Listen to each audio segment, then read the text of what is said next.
New York Jets. 65 degrees at game time. Robert Hardy and Reggie Cobb are back deep for Tampa Bay. And the wind, and it was gusting up to 17 or 18 miles an hour earlier, blew the ball off the tee.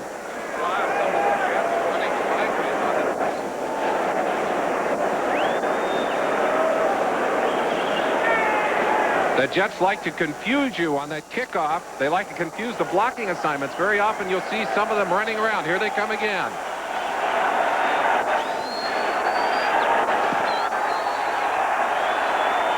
And the kick is headed for Cobb at the 5-yard line.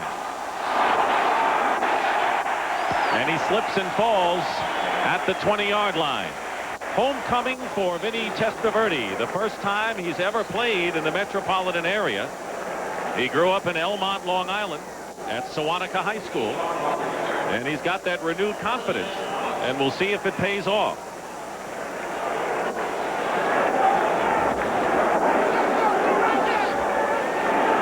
It'll be a first down on the 20 for the Buccaneers. They're going to put Gary Anderson, their top running back, split wide to the right. Robert Wilson is the setback. Now Anderson shifts back. A lot of movement, and Gary Anderson breaks up the middle and picks up a first down for the Bucs. Jeff Lageman making the tackle. And a penalty marker is down, and that will nullify the game. It's against Tampa Bay. The offensive front for the Buccaneers: Paul Gruber, Tom McHale, Tony Mayberry's the center, Ian Beckles the right guard, Rob Taylor, and the tight end is Ron Hall. Anderson and Robert Wilson are the running backs. Mark Carrier and Bruce Hill, a fine duo of receivers.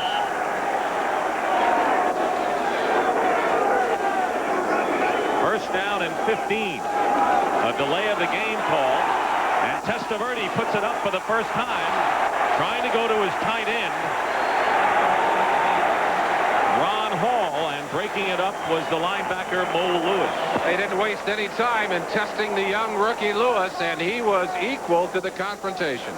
Lewis is a rookie from the University of Georgia. The defensive line for the Jets: Marvin Washington, Scott Mercereau, Dennis Byrd, and Jeff Lageman. Lewis, the rookie from Georgia, Kyle Clifton and Joe Kelly, the linebackers, and the secondary: Stargell and Hasty, the cornerbacks, Lonnie Young and Brian Washington, the safeties. Second down and 15, and this is a check with me. Testaverde calls it at the line. And his pass is caught by Hill. Hill, and Hill brings it out enough for a first down for the Buccaneers. You saw in that play the kind of problems that the Jets had throughout the last season. They were unable to get the kind of heat on the quarterback that they need. Testaverde, with plenty of time, was able to deliver that pass. Watch Testaverde in the pocket. Now, Byrd is probably the best of the sackers here, but Beckles just nails him. Look how much time he had. They're able to pick up the first down. Lonnie Young and Joe Kelly on the stop. The ball is at the 32 of Tampa Bay. And the rookie Robert Wilson, with his first NFL carry, picks up a little more than a yard. And the stop made by Marvin Washington. Richard Williamson, the interim coach who had a 1-2 record, was kind of floating in the breeze while Tampa Bay brought in a lot of candidates, including Bill Walsh and Buddy Ryan. And he got the job anyway, but still the Bill Parcells rumor hangs high. You really have to like him. But the question I would ask, can nice guys, and he is a nice guy, be tough enough to be good coaches? That's a good question. Second down and 7. Testaverde's pass is caught by Hill, and he's got another first down as the Bucs inch closer to midfield, a gain of 11 yards. Lonnie Young, the free safety, making the stop. What are the differences offensively with the Buccaneers as they go into a no huddle? One of the things we'll see. Well, you're going to see them without the huddle. You'll also see them spreading more formations, more motion, less vanilla, as Vinny says. He wants a more exciting offense. First down on the 40. The pass is nearly intercepted by Lonnie Young. It was thrown behind Bruce Hill. There's one of the changes in the Jets lineup, and a big one, because Lonnie Young took the place of two-time Pro Bowler Eric McMillan. And this is something that Vinny does sometimes without warning. You wonder where he's throwing that one, right in the face mask of Lonnie Young. Lonnie said, hey, give me a little warning, I'll catch that one. And there's McMillan. Well, he is sitting on the sideline for one reason, basically. He was not the hitter that the Jets wanted in that secondary. Lonnie Young will knock your head off.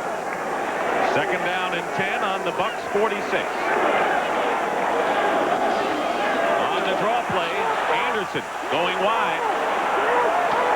And knocked out of bounds by Brian Washington. And it'll be enough for another Tampa Bay first down. And this is not an easy game for Gary Anderson today. His 10-month-old daughter, Amanda, died of a respiratory failure less than a week ago. So he's got a heavy heart this afternoon.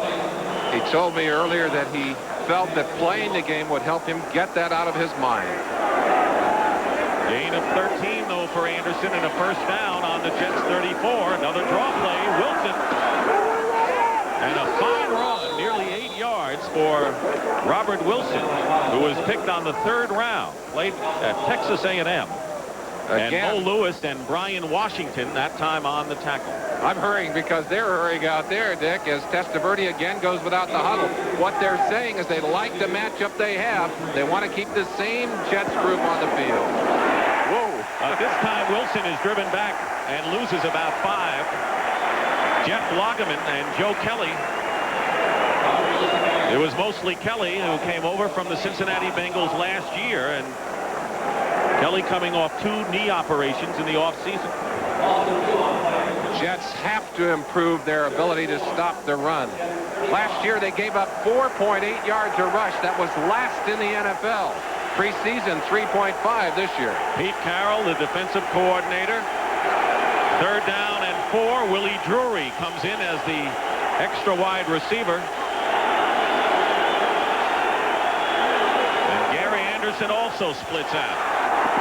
Testaverde's pass is caught for the first down inside the 30-yard line. Mark Carrier with his first reception of the year. And making the stop was Lonnie Young, and another first down and another no huddle coming up. Although there are substitutions moving in on both sides in this situation as Carroll adjusts his people, gets them onto the field. Ball is at the Jet 26. No score.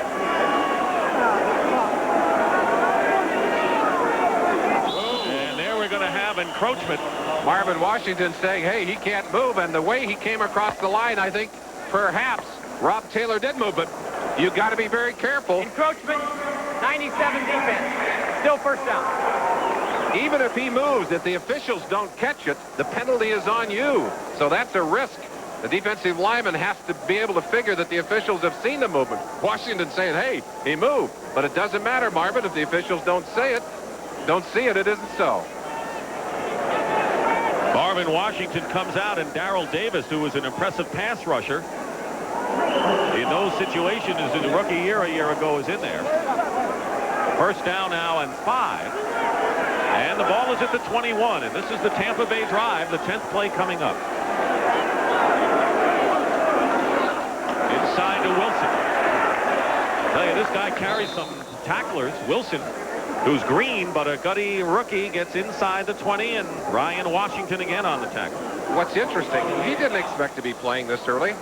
He said, I thought I might get into the game by mid-season. Hey, he's into the game right now. He's a fire plug.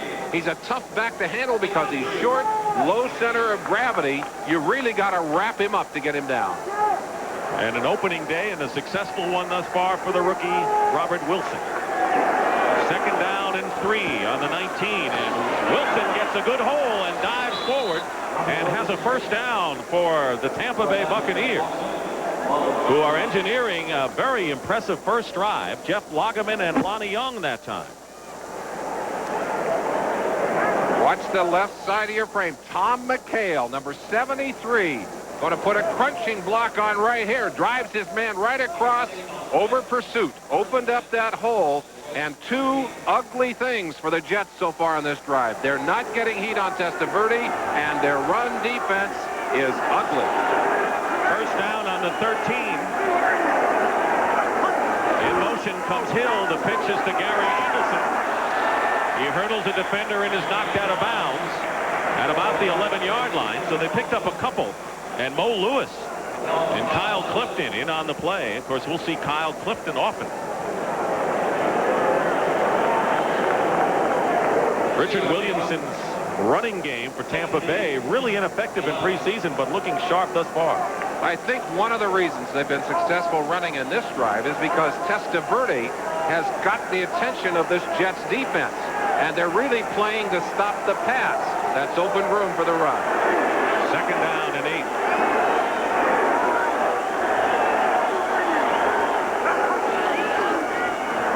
Testaverde, trying to go to his tight end, Ron Hall. And that will bring up third down and 8. You know how they swing a yo-yo down and pull it back? I think Testaverde tried to yo-yo that one back into his hand. He saw the defenders, knew it wasn't a good time to pass, tried to stop, couldn't, but it went incomplete. You got old Harlem Globetrotters trick when they're on the free throw. Yo, bring it back. Third down and 8.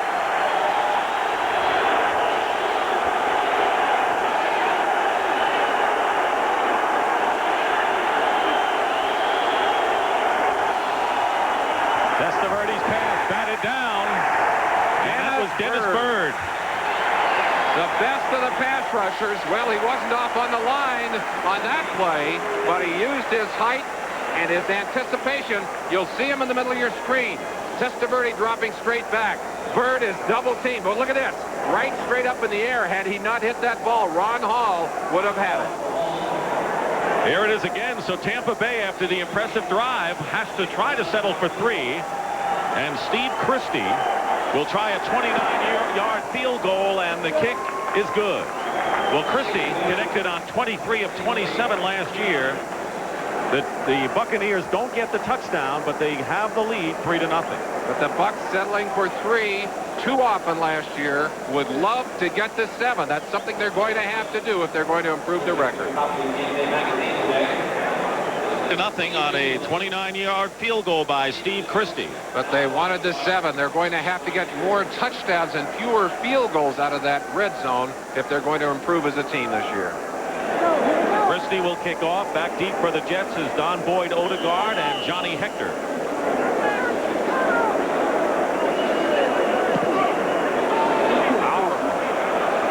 Out of the end zone.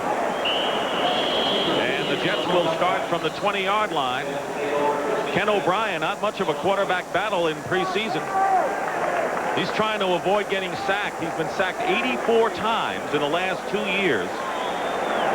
But a more wide open Jets offense. The offensive line, Jeff Criswell, Dave Cadigan, Jim Sweeney, Dwayne White, Herb Eatman, and Mark Boyer, the tight end. Musical chairs, offensive front.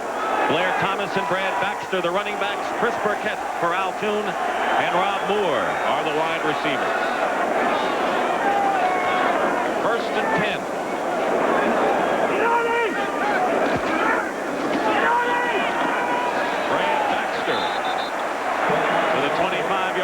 Picks up 5.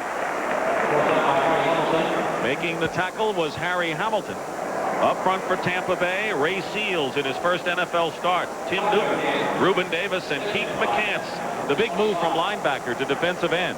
Kevin Murphy, Eugene Marv, and Broderick Thomas are the linebackers. And in the secondary, the corners are Ricky Reynolds and Wayne Haddix, William Frizzell and Harry Hamilton, the safeties. It'll be second down and 5 for the Jets.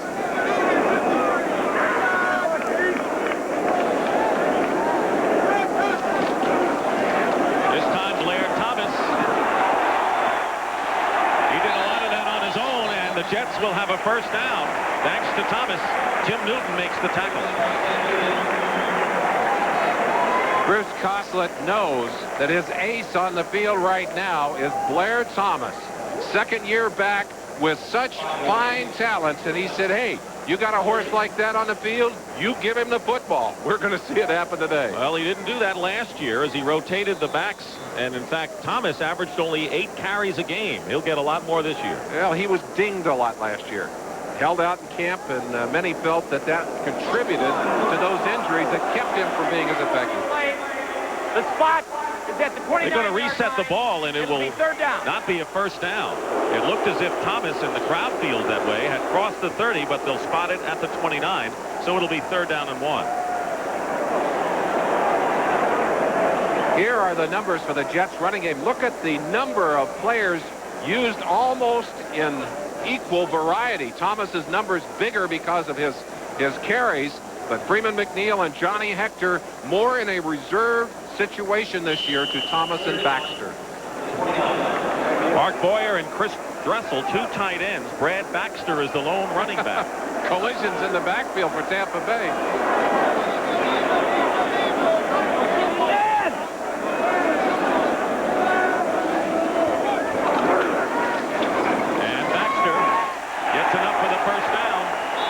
Brings it out to the 34-yard line. Keith McCants and Harry Hamilton in on the stop.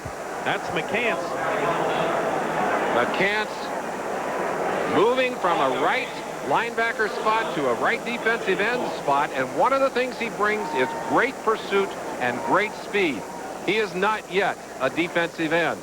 But Floyd Peters compares him to Chris Dolman, a great All-Pro. He said he's learning quicker. He's faster. But he's not stronger.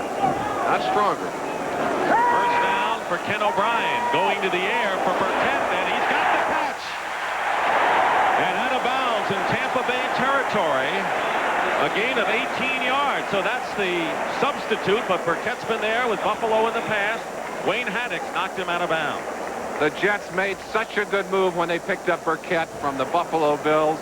Look at him right there, using his hands to push off on Haddix, a veteran move. Of course, he's on the field because Toon is on the sideline, still suffering from nausea and dizziness from that hit he took last weekend. Terrence Mathis comes in for the Jets as a third wide receiver. 1st and 10 on the 48 of Tampa Bay. And here is Baxter, gets a big hole up the right side, and Brad Baxter gets close to another Jet first down. A fine run that time by a very versatile running back, and William Frizzell makes the stop for Tampa Bay. Watch the double team at the top of the screen right there. Look at that. Bam! Oh, that hurts even from here as they try to blast him off the line. Woof. Gain of 7, 2nd down and 3 for the Jets on the 41 of the Bucs. 2 tight ends, and here is a rollout on the bootleg and the pass to Boyer, the tight end. Well executed and conceived play for the Jets, and a first down. Tony Covington makes the tackle.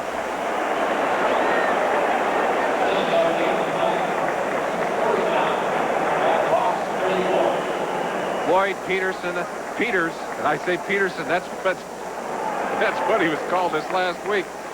Floyd Peters, an emotional leader of any defensive team, and he's always brought quality defense to any team he moved to.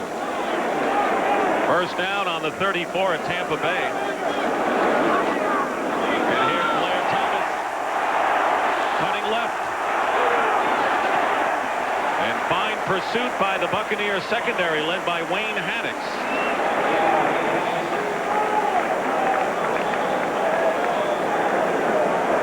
Great running backs know how to avoid tacklers. Watch Thomas change direction here.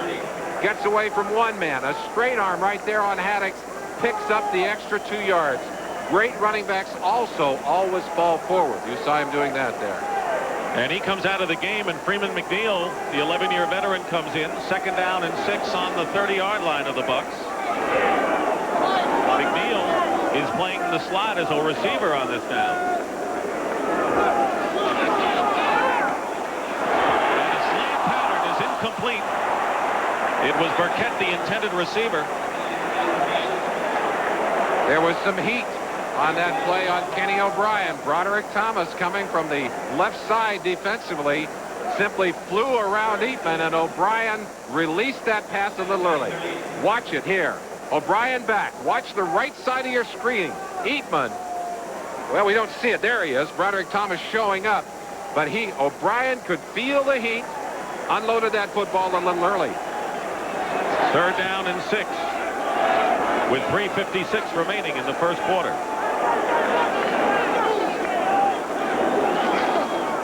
And a quick toss.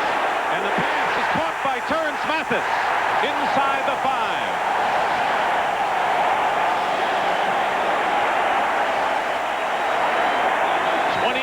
Yards on the fade. O'Brien to Mathis and a 1st and goal for the Jets. Ken O'Brien is playing his best football in years. Look at the touch on this pass. Over the top right here, and that's just perfectly thrown and nicely caught by Mathis. He has great speed, and he's the guy they go to with the double moves. He's one of those Smurfs. And he beat the rookie Tony Covington. So it's 1st and goal at the 4. Jets trail 3-0.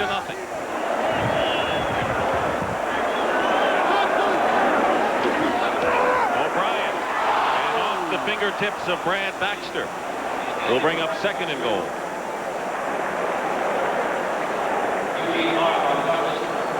Koslett calling his own plays. He scripts the first 13. Although in this situation he'll be off the script. He'll be into goal line situation plays, which would be listed in a separate section of that game plan. 2nd and goal for the Jets on the 4. 6 and 10 a year ago, as were the Buccaneers.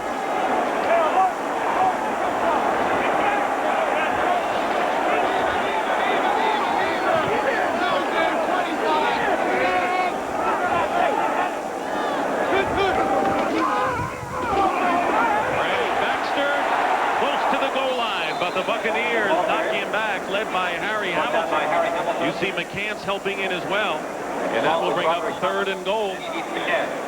You can almost hear Floyd Peters up here as he sends the goal line defense onto the field. Koslett with one more play here.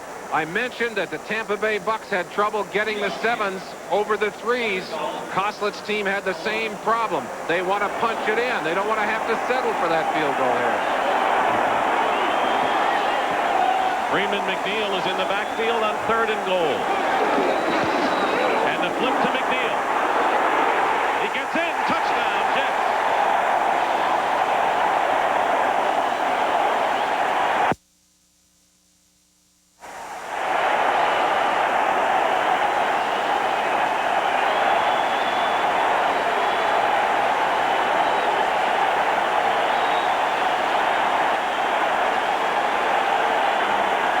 His 37th touchdown of his 11th-year career, rushing.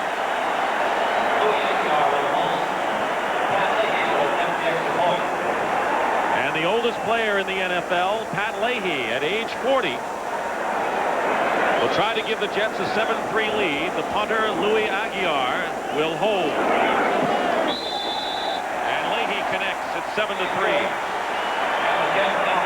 A misdirection as Freeman McNeil steps to his left. The defense is not fooled, but look at this. McNeil makes them all miss and goes in for the touchdown. Giving the Jets a 7-3 lead.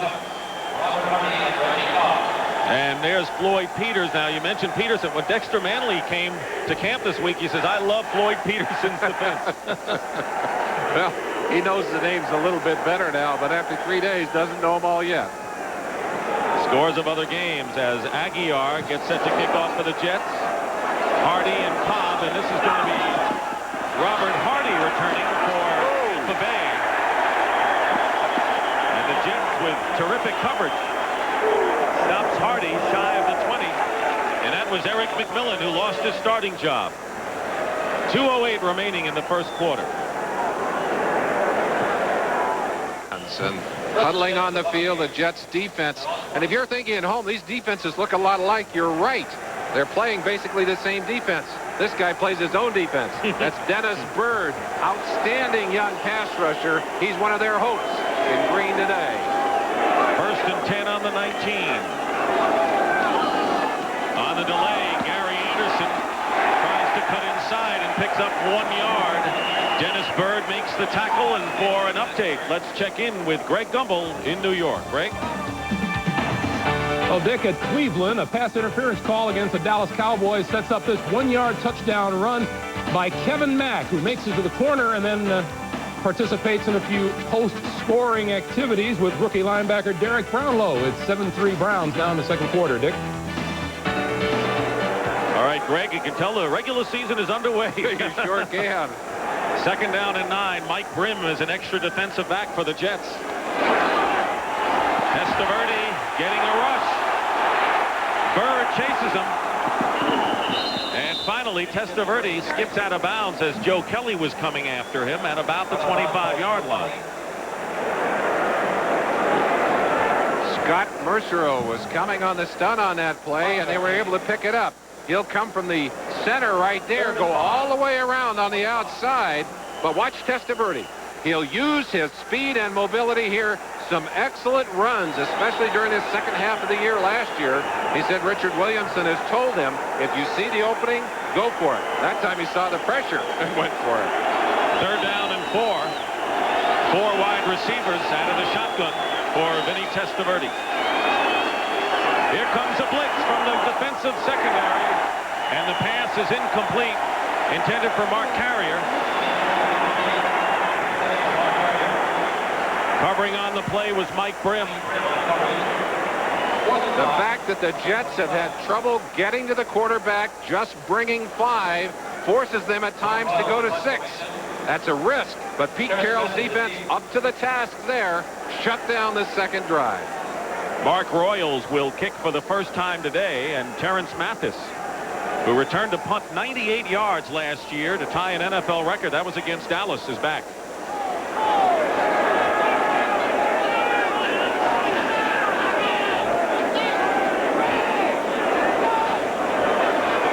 It's a high snap. Royals gets off the kick. Not a good one. And the Jets are going to have the ball in Tampa Bay territory.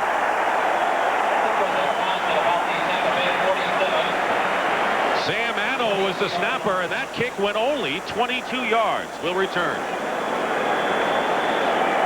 John Madden, we have bunting, but it's windy bunting here at Giant Stadium today because it is opening day. It is opening day. I heard Terry Bradshaw talking about the fact that even the veterans are excited, and really this was always an exciting day for me because you made the roster, you were undefeated, you got to go home. Now that's exciting when you could do that. Now all of these players have to feel a sense of that, and especially on a beautiful day like today. Boy, it was hot yesterday and the day before, but this is a football day today. Like someone pressed a button, said it's football season, and the temperatures went down into the 60s.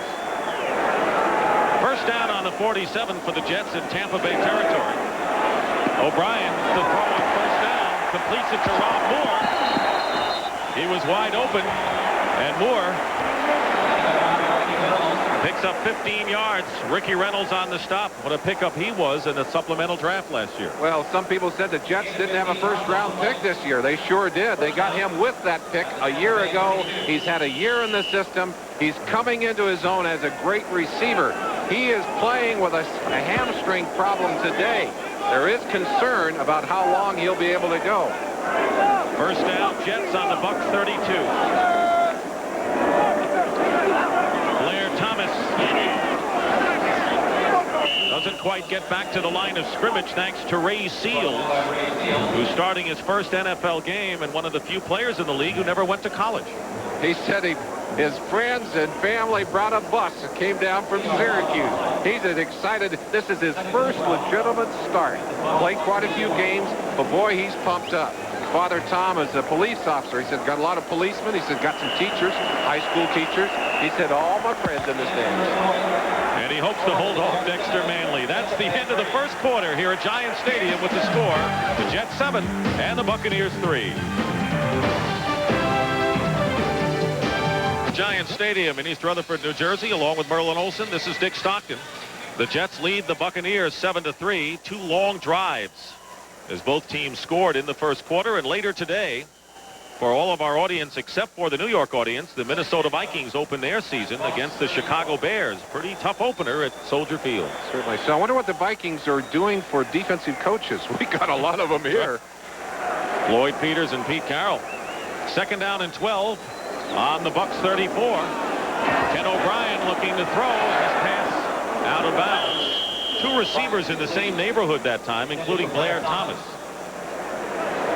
This is the youngest Bucs team in the league. They're 3 years, and this man right here is going to bring them some leadership. Dexter Manley.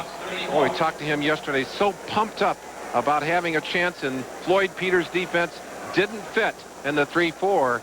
Boy, you can see the nervousness. You see him stomping. He wants to get onto the field. And this could be Manley's last chance, too, and he's well aware of that. He understands that. 3rd down and 12. Tony Covington, an extra back for the Buccaneers. O'Brien has nowhere to go. And he throws it away to Boyer, his tight end, and may get back to the line of scrimmage. It'll be 4th down as Kevin Murphy dodged Boyer, and O'Brien had some pressure on him. Sound like they were all in one of our microphones down there. One of the things they've asked Ken O'Brien to do is to get rid of that football. If he can't find the target, dump the ball. Don't take the sack. He did it there. 4th and 9. 4th down, and Pat Leahy will try to stretch the Jet lead. A 49-yard attempt. 18 years kicking for the same team as an NFL first. Aguiar holds. It's long enough, but the kick is off to the right.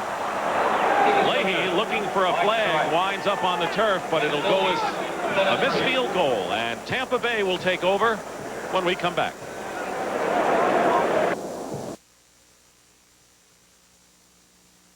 Core, we've had 2 long drives. Tampa Bay getting a field goal out of a 69-yard 6-minute and 30-second drive, and then the Jets scoring and going over 6 minutes in 80 yards.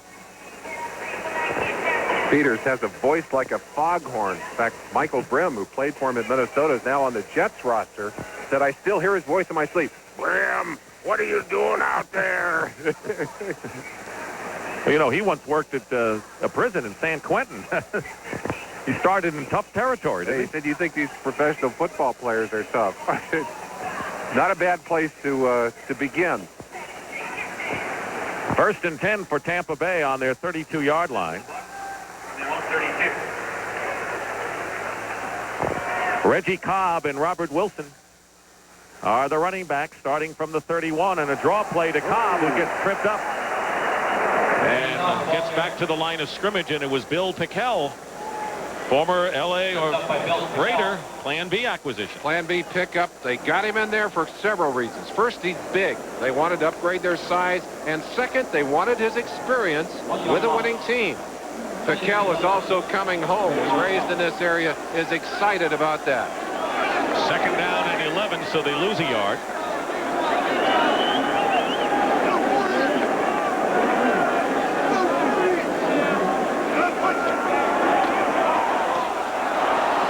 Give us to Cobb, and there's the tailback, switched from fullback.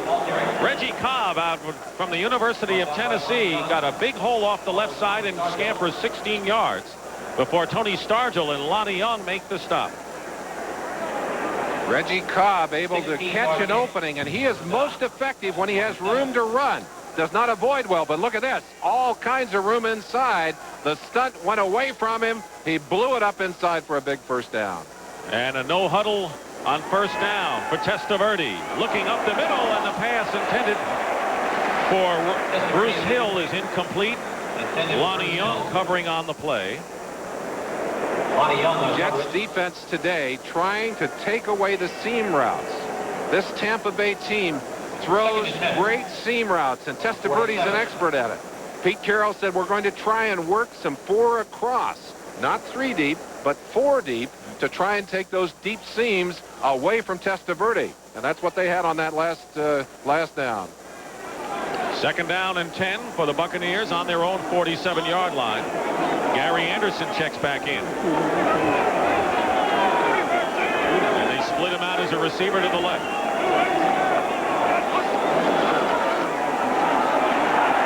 Testaverde pushed back. And fires it. Incomplete. Nearly intercepted downfield by Tony Stargell. And a good pass rush on that time by Darrell Davis. Really important for a quarterback to be able to elude the rush. And the good news for the Jets, these are linemen after Testaverde. But watch this. Mercereau there. Davis is there. Bird is there. But Testaverde, with that speed, avoids it and dumps that football out of there. Last 5 passes have been incomplete by Vinny, and it's 3rd down and 10 out of the shotgun. Here's where we find out about that new confidence.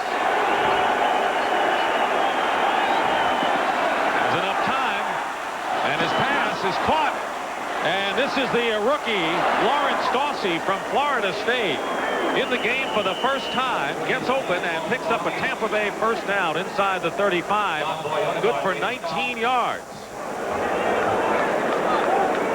In the pecking order of receivers, the young rookie is last. But that's going to change. He is a dangerous receiver. First down for the Buccaneers on the Jet 34.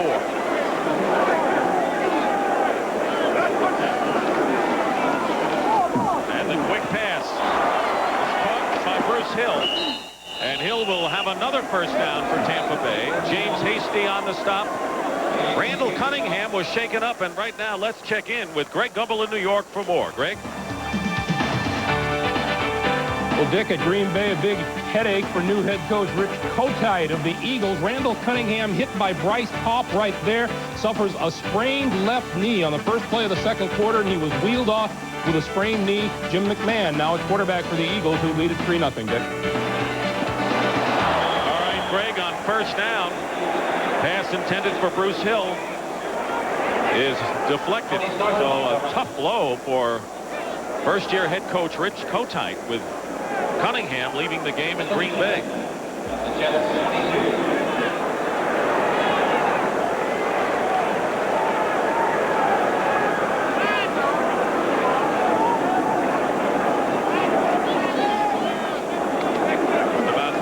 Have gone by in the second quarter. The Jets lead the Buccaneers 7-3. Second down and 10 on the Jet 22.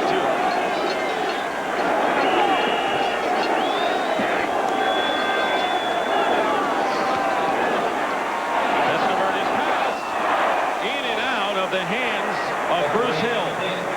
And covering was cornerback Tony Stargell. Tony Stargell on coverage. Tony Stargell fought for a starting job with Michael Brim. Had a great game against Washington last week. They tested him about every way they could. He was equal to the task.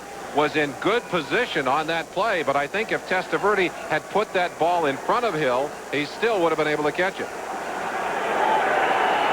3rd down and 10. 6 defensive backs. Odegaard and R.J. Coors check in for the Jets. Jets have had some trouble on long yardage during this preseason. Anderson to the top of your picture.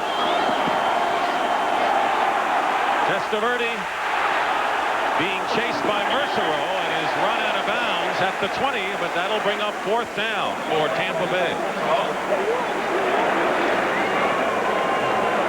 One of the real tests of a defensive secondary is what they do when the play breaks down. When a quarterback can scramble out of there and get a little extra time. And look at the way they're sticking downfield. Look at the way those green defenders are glued to those white receivers. Testaverde had no choice. Had to go out of bounds. Steve Christie, who connected on a 29-yarder. This will be from 38 yards with Mark Royal holding. He booms this kick through, and it is good. So Steve Christie with a pair of field goals to account for Tampa Bay's scoring, and with 11:33 remaining in the first half, the Jet lead is 7-6. Jets beat them in the last game of the regular season, trying to gain some ground this year. Dick, you sense an improvement in attitude and confidence from both of these teams. Christie with a short end-over-end kick, and Boyer, the tight end, at the 19-yard line. And he's tackled by Gerald Nichols, and a penalty marker is down. We haven't had many penalties thus far.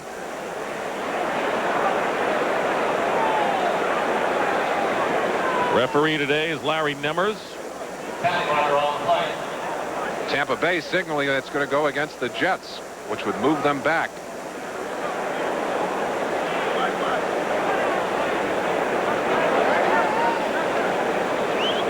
Invalid fair catch signal on the kickoff. It's a spot foul. 5 yards before the ball is gone.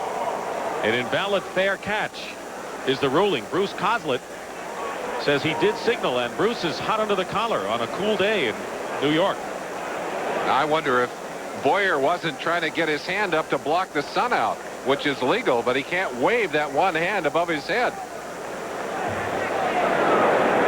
First and 10 for the Jets. Left side of your screen, there's Boyer right there. Let's see. I think he just raised his hand. I don't think that looked like a fair catch signal to me, but the officials are very used to making that call, and a normal receiver probably wouldn't have done that. He doesn't go back there and catch it very often. He'll start from the 14-yard line. I agree. I didn't see much of a signal from Boyer. Brad Baxter. Make it Blair Thomas. Could there be such a thing as an inadvertent fair catch signal? You either do it or you don't, but if I'm Boyer, I'm a tight end. I said, what a chance here. Maybe I can run with it. Who knows how far I'll get. Second and 5 on the 19. Gain of 5 that time by Blair Thomas. It'll be second down and 5 on the Jets 19.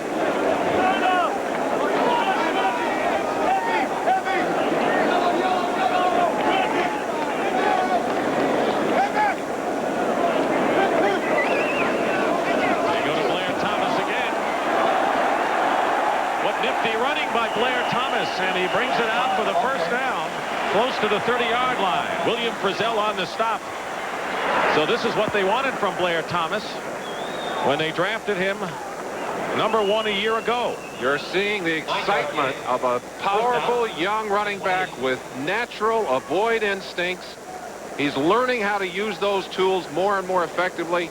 The one thing I'd like to see him do more, Dick, is to run through those arm tackles a little bit more. I think when he finally learns to do that at the end of the run, he is going to be a hellacious back. Johnny Hector replaces him in the lineup. And a play fake by O'Brien, who gets away with it and hits Boyer, who had his back to the play.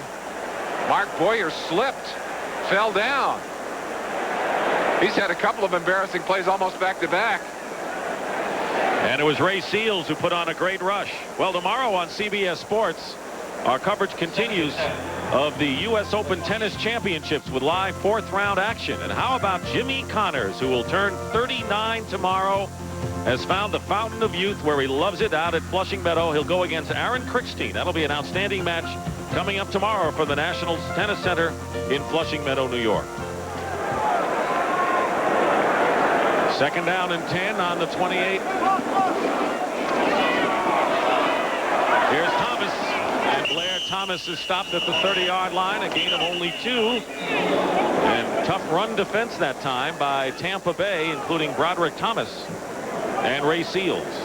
Dick, when Mike Haight went down, had a cartilage trimmed in his knee, orthoscopic surgery on IR, will be out 4 weeks.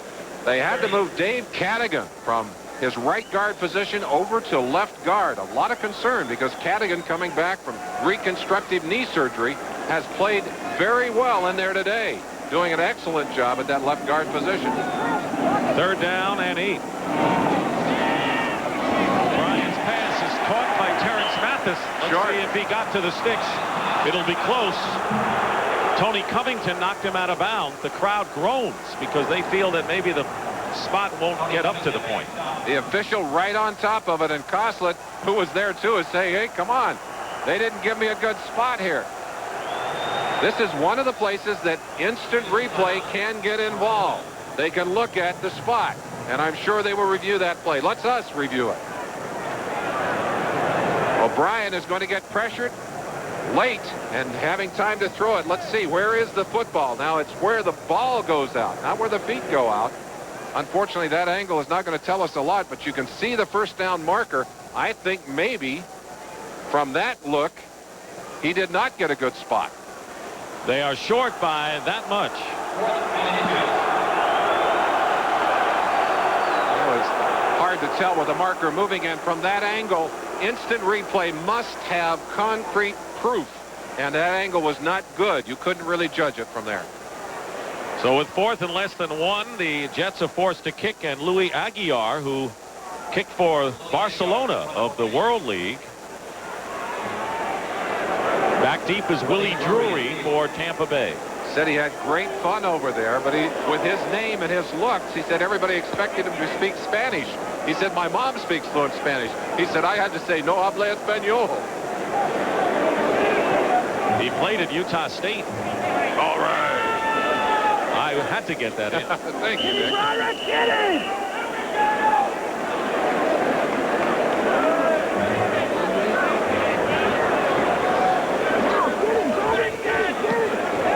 line drive kick. Drury with a chance to return it from the 19. And the Jets again cover well, as they have throughout this game. Mike Brin after a 7-yard return. So with 8:55 remaining in the first half, Dexter is still waiting for his chance. Will return. Giant Stadium and all the butterflies that go with it. The Jets lead the Bucs 7-6 with just under 9 minutes to go in the half. Their strength starts up front. Paul Gruber, the best of a very much improved offensive line. He's the leader. 1st and 10 for the Bucs on their 28.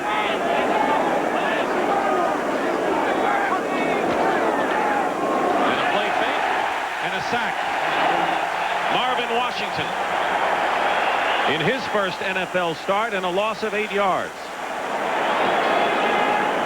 Washington will come off your left side here. Nobody home right there. The back misses him, and he just streaks in. He's only played 1 game in the preseason, had 3 freak injuries that kept him out of there. That was Robert Wilson, the fullback, who missed the block on him. 2nd down and 18. To the 21-yard line.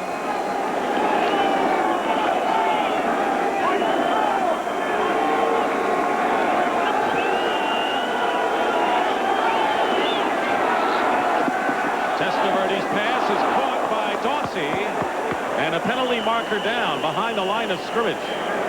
Stargell makes the play on the Florida State rookie, and this will go against Tampa Bay. Toughest position in the offensive line, left tackle. You're out there all alone. Jeff Lageman trying to get outside of Paul Gruber. He sticks and glues so well. Holding. And of course, there's the catch there. Unfortunately, someone other than Gruber, Ian Beckles, was holding on that last play. So it's going to march back in the other direction. So a sack and a penalty, and waiting in the wings is Charles McRae, who was the 7th pick in the draft from Tennessee, who is earmarked to be a right tackle before long and replace Rob Taylor. A giant. Boy, they will have a couple of bookends when they get him into that lineup. And a whistle. 8:09 remaining. And a timeout has been called by the New York Jets. They've used their first. Have the Buccaneers backed up to their own 11-yard line, and when we resume, it'll be 2nd down and 27. In this long yardage situation, James Hasty would expect to get some action. We haven't heard his name much today. The reason they're not going his direction. This is one of the finest young cornerbacks in the NFL. Tampa Bay has avoided him all afternoon. 4 wide receivers. Testaverde out of the shotgun on 2nd down.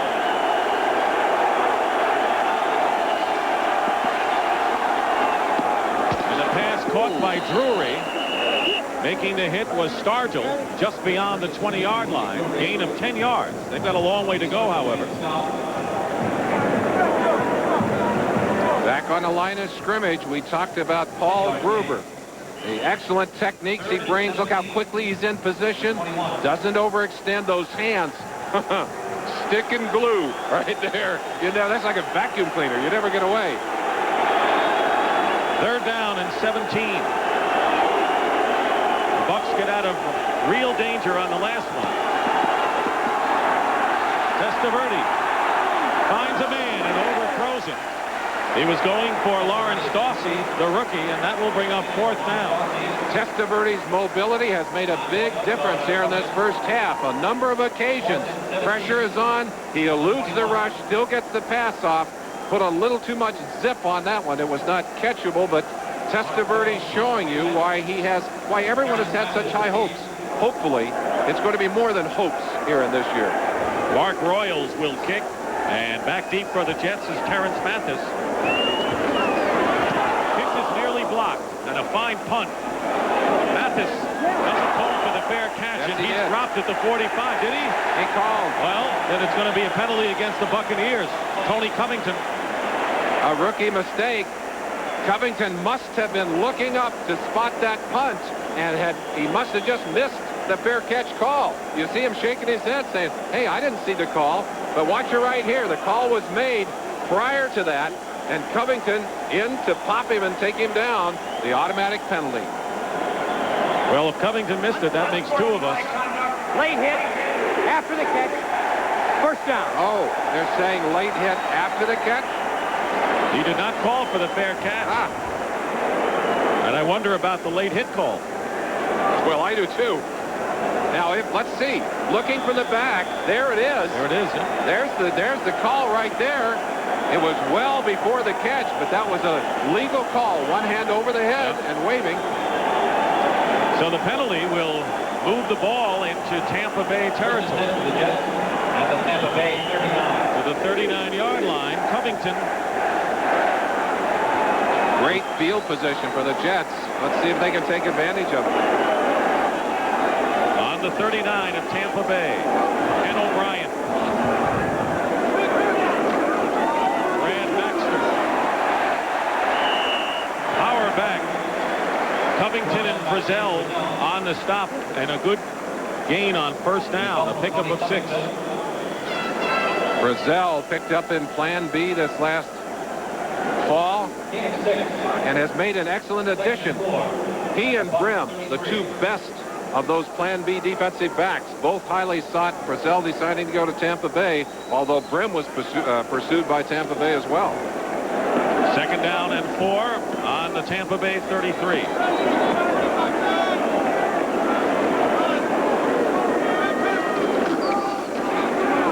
Blair Thomas. And an extra cut inside might have been enough to give him enough yardage for the first down. Tim Newton and Harry Hamilton.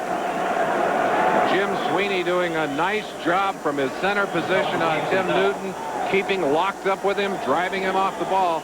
Sweeney, by the way, doing double duty on the line. Watch him in the middle, number 53. Look at him as he gets into his man. Look at his legs. They just keep moving and moving, and Newton disappears off the screen. Newton was there to get a piece of the tackle, but way downfield.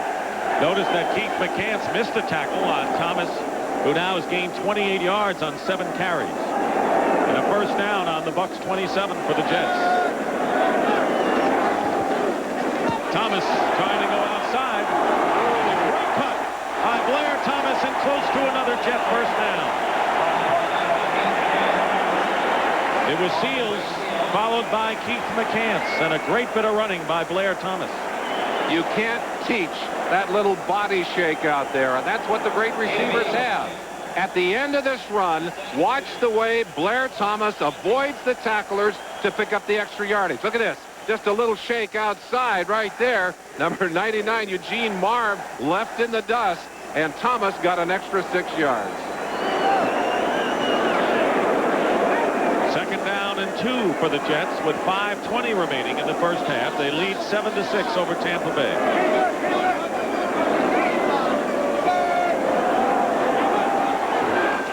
Baxter. He'll have a first down to the 15.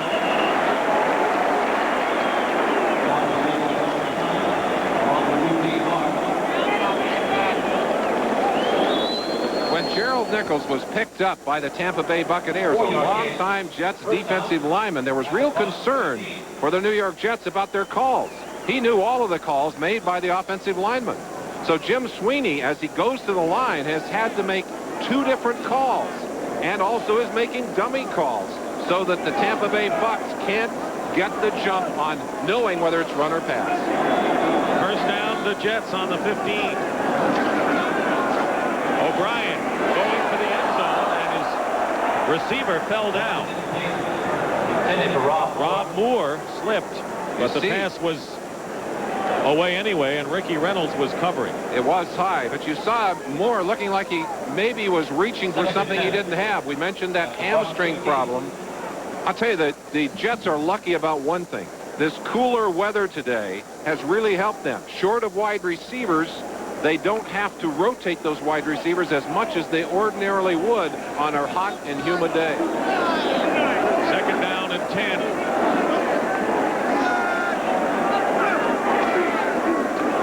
O'Brien will try the air again.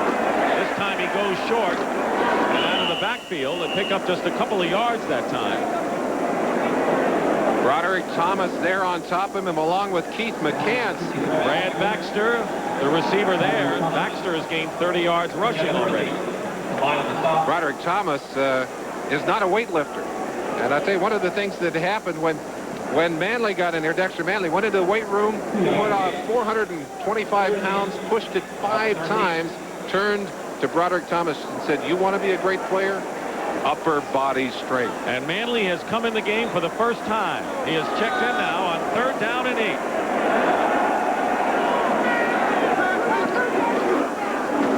And it's a play action pass intended for Rob Moore on the other side, and covering was Ricky Reynolds. And it'll be 4th down. But the story for the Tampa Bay followers is that Dexter Manley finally makes his Tampa Bay debut here with 3:30 remaining in the first half. Well, Manley didn't get off the line of scrimmage, but McCants did. He was right in the face of O'Brien, who threw that ball high. But Manley has to be happy anyway. He'll be happier if he gets one thing, right? Yeah. The sack. Pat Leahy is in to try a 30-yard field goal. He's missed one from 49 yards, and Aguiar will be holding for him.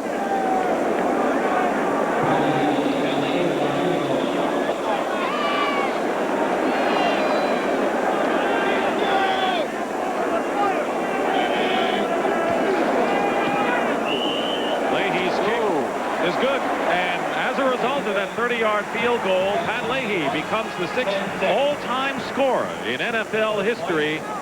Can you imagine? He's never been to the Pro Bowl despite kicking so consistently for 18 years.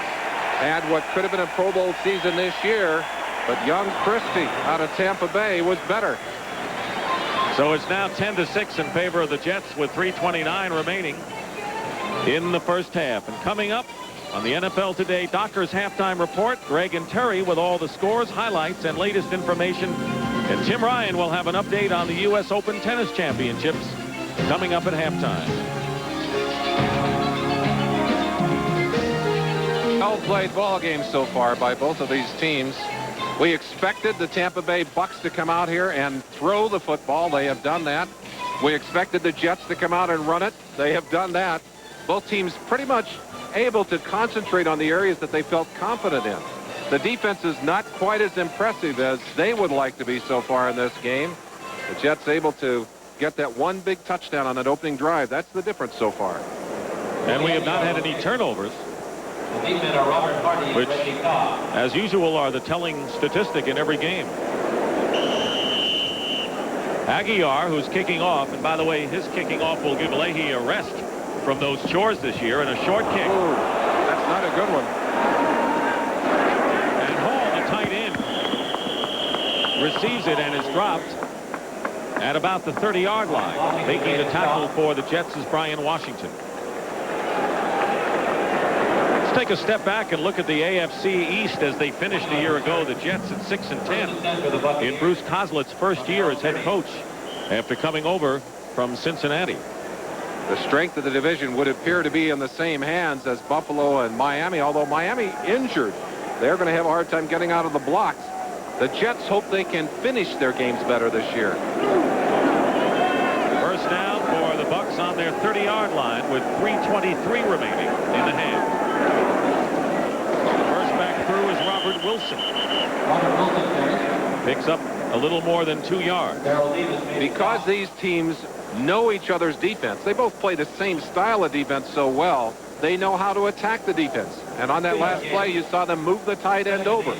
They force a flip-flop, which is awkward when you're doing it at the line of scrimmage. They're hoping they can get some confusion. You'll see the Jets do that when they're on offense as well. 2nd down and 8. Rookie Mark Gunn has replaced Marvin Washington up front for the Jets. There's the flip-flop again. You see them shifting. And on the draw, Gary Anderson finds an opening, and he'll bring it out. Enough for the 1st down to the 40-yard line. Making the tackle, Kyle Clifton, who's made a bunch of them, and Mike Brim. You'll see all of the moving back and forth by the Jets offensive line. Testaverde's got to watch this, but he knows where they're going to end up. They're simply changing because Testaverde moved his tight end over. And Bird, the Eagle tackle, has to move over. The linebackers flip-flop. And, of course, the opening spot right up the middle. And you put Gary Anderson into space, he's going to hurt you. 1st down for the Buccaneers on their 40. Testaverde loops it high for Hill. And the pass is incomplete. Well covered downfield by James Hasty, and that is the first time that we've mentioned his name in a play. Well, and we mentioned it in conjunction with very tight coverage. Well, we have 2 minutes to go in the 1st half. The 2-minute warning is here, and we'll come back to Giant Stadium in a moment. We're talking about James Hasty all over Bruce Hill. And what was he looking for? He said he watches for the shoulders to come up and the arms to go down. He knows then that the ball is arriving. That one bounced off the shoulder, his shoulder. So we've had our 2-minute warning, 1:57 remaining in the 1st half. It'll be 2nd down and 10 for the Bucs on their 40-yard line. Testaverde completes the pass to Hill. And Bruce Hill has the 1st down. See where they spotted. It's in Jet territory at the 48. That time Tony Stargell was defending, and a pickup of 12. Robert Wilson down to pop somebody right at the end of that play. Young rookie feeling his oats. He better be a little careful coming in late on the play like that. 1st down on the 48. Testaverde with a lot of time. Receivers covered. He's got one there. And a completion to the 35-yard line. Mark Carrier finally got open, and it'll be another Tampa Bay 1st down. So the hurry-up offense is in progress. Talking to the Buccaneers, one of the things they're unanimous about, Testaverde's confidence level.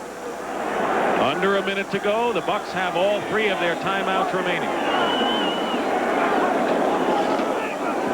To the air again goes Testaverde, and he overthrows Lawrence Dawsey. That'll stop the clock. Lonnie Young defending downfield. Pete Carroll wondering exactly what should be called here. His concern again, Testaverde has had time to throw the football. And the more rushes you have, the more times you force those defensive linemen to push those big offensive linemen back, the more difficult it becomes for them. They're tired right now. The Bucs put Gary Anderson at the top of your picture as a receiver on 2nd and 10.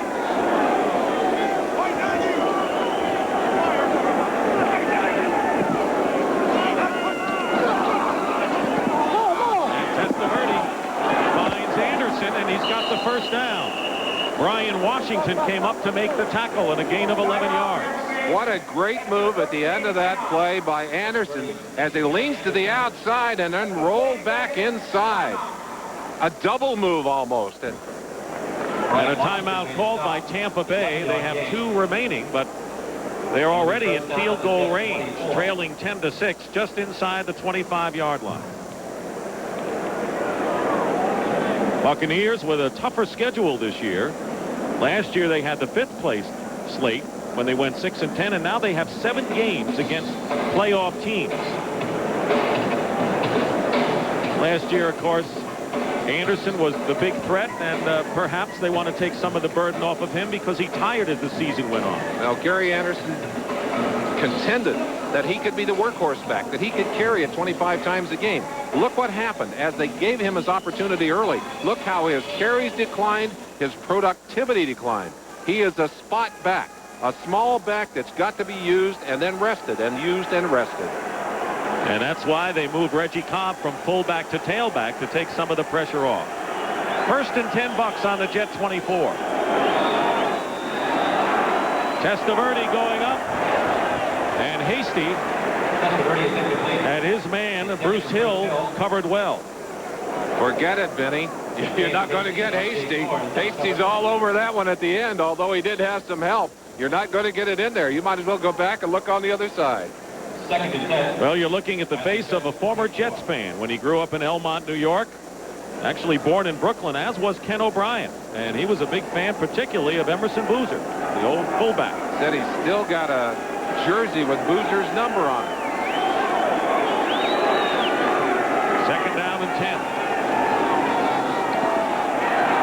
Drills it up the middle, going for his tight end, Ron Hall. And Lonnie Young was covering. Lonnie Young is playing a fine game, and no wonder that the veteran from Phoenix won that free safety position. He's been all over the defenders today. You have to wonder how much talent the Phoenix Cardinals have in their secondary that they can let a Leonard Smith get away and play as well as he has for Buffalo, and now Lonnie Young get away. A 6-year starter in Phoenix. He has proven his worth very quickly here in New York. 4 wide receivers for Testaverde on 3rd and 10. Ball at the Jet 24.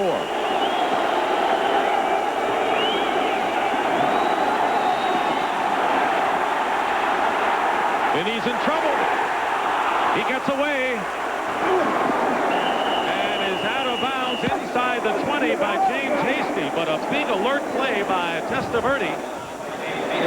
And almost a chance for us to see the new in the grass rule. Testaverde, with his strength, will benefit from that rule. More important, Testaverde continue to give the Bucks field goal range here. He might have been out of it had been sacked by Darrell Davis. Let's look and see where he was when they initially got a chance at him right here. If he goes down to the first shot right there, he would have been back on the 35-yard line, and that would indeed have been well over 50 yards for the field goal. A 37-yard attempt by Christie. No good. He hooked it.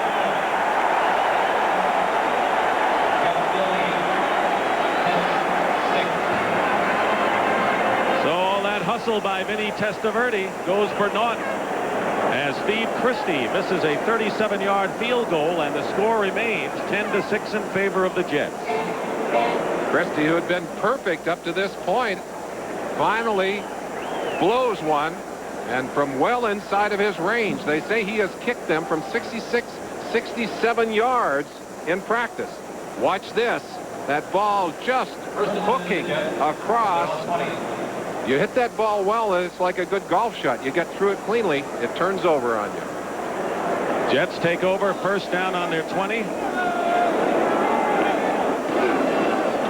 And a mix-up in the backfield, and Brad Baxter. I tell you, Bruce Coslett had to be holding his breath because that looked like a fumble possibility in the Jet deep territory. That's what happened to the Jets last week against the Skins. Fumbled with seconds left to go in the fourth quarter, almost lost the game. And that'll do it for the first half. So the difference, the touchdown by Freeman McNeil. Otherwise, field goals. 2 by Christie in a 10-6 lead for the New York Jets. Comfortable first half, I think, for both teams. There will not be a lot of adjusting to do. You've always got some teaching to do in that locker room. But when things are not working, you really have to adjust. That's the end of the first half, with the Jets leading the Bucks 10-6. Touchdown in the game. That in the first quarter, and the veteran Freeman McNeil in his 11th year went over from 1 yard out to cap an 80-yard drive. McNeil able to use his cutback ability. This is something that he has done throughout his 10-year career to cap that drive, and both teams talking about the importance of getting touchdowns instead of field goals. The Jets did it here. It's the difference in the game. It is, and Blair Thomas and Brad Baxter have both run well for the Jets in the first half. As you look at the halftime statistics showing the Jets with 62 yards to 70 for Tampa Bay, but the two big backs have done the job, and the total yardage already. Now, you know, one of the things we expect to see this year in the NFL is the hurry-up offense, but interestingly enough, Bruce Coslett the Jet head coach is really not enamored with that, and he came from a team under Sam Weiss that liked to use it. Well, Sam Weiss kind of originated it. It offended the NFL so much that they almost tried to outlaw it. But what's happened is other teams have picked it up. They're using the no-huddle.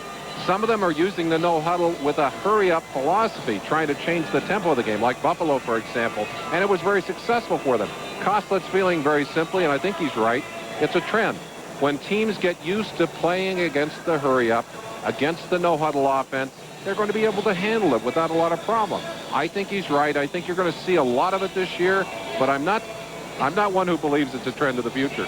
And, of course, it's one thing that the Jets aren't going to use at all. It's interesting that Tampa Bay had it in their plan this year, and there's Richard Williamson, and they used it somewhat in the first half. It didn't seem to give them any advantage, did it? One of the things I like, Dick, is that it does give responsibility back to the quarterbacks on the field. I really like that. And if you like it, Merlin, I like it. Getting set for the second half, the Jets will receive. Odegaard is back there with Hector. Steve Christie with a high end over in. Not a long kick, and Odegaard on the 9 return. Got by a couple of tacklers and is out of bounds at the 20 by Ed Thomas. You can hear good football games. There was some excellent hitting on that last play. Irv Eatman coming onto the field, acquired in a trade just before Plan B time, and has started in there. What they would like to do is alternate Brett Miller and Irv Eatman, both toward the end of their careers, both very big horses. Miller is not in there partly because of a groin injury, but we may see some of him later today anyway. Eatman coming over from Kansas City, one of the important trades engineered by Dick Steinberg. First down, Blair Thomas to start the second half, picks up about 4. Meanwhile, Cadigan on the other side of that line. You've talked about him earlier and his reconstructive knee surgery. A bust is a first-round pick. Cadigan may still be able to pay some dividends if he can come back and solidify inside the line there. But I don't think there's any question when Mike Haight gets back, the job is going to be his, and Cadigan may be the odd man out. Freeman McNeil is the man in there now for the Jets on 2nd and 7 at the 23. McNeil will score the only touchdown of the game as he brings it out to the 25. Where it'll be 3rd down and 5. Can you hear that defense? Very definitely. Boyd Peters has instilled an attitude in his defense already, and you can hear them talking. Well, they need to back it up. But he pumps them up in a hurry. 3rd down and 5 for the Jets on their 25. First series of the second half.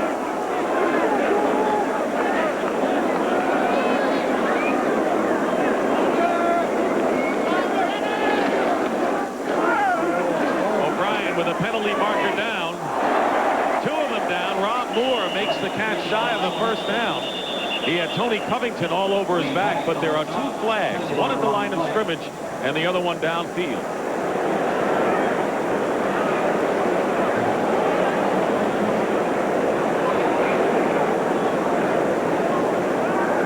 I guess we're going to see more and more of those official meetings on the field.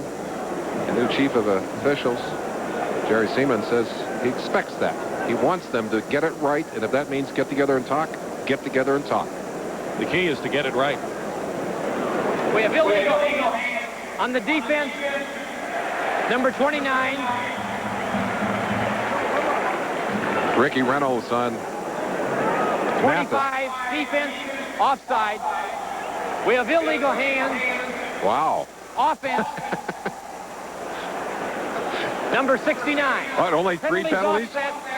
The down will be replayed. Jeff Criswell, no 2 for 1 here. Penalties are offsetting, so they'll replay it. Bruce Koslet looking down on his card of plays. It'll be 3rd down and 5. Terrence Mathis checks in for the Jets, number 81.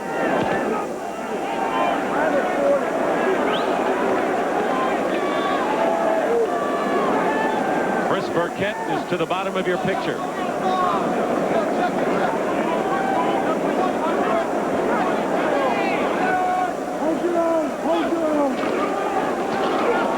Baxter. He'll go nowhere. And it's Reuben Davis. Reuben Davis and number 96, Tim Newton, celebrating on that play. Let's watch it come in. It looked to me like Brad Baxter was very late getting started, but the reason for it, simply Tim Newton blew inside, got there quickly enough to get a hand on it. So it's 4th down. Louis Aguiar will kick for the Jets at about the 10-yard line. That's Willie Drury. First punt for Aguiar went 43 yards. And was a line drive.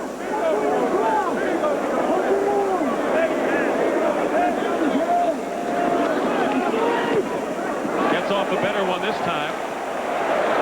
Drury backed up to his 26. Slips and is down at the 29.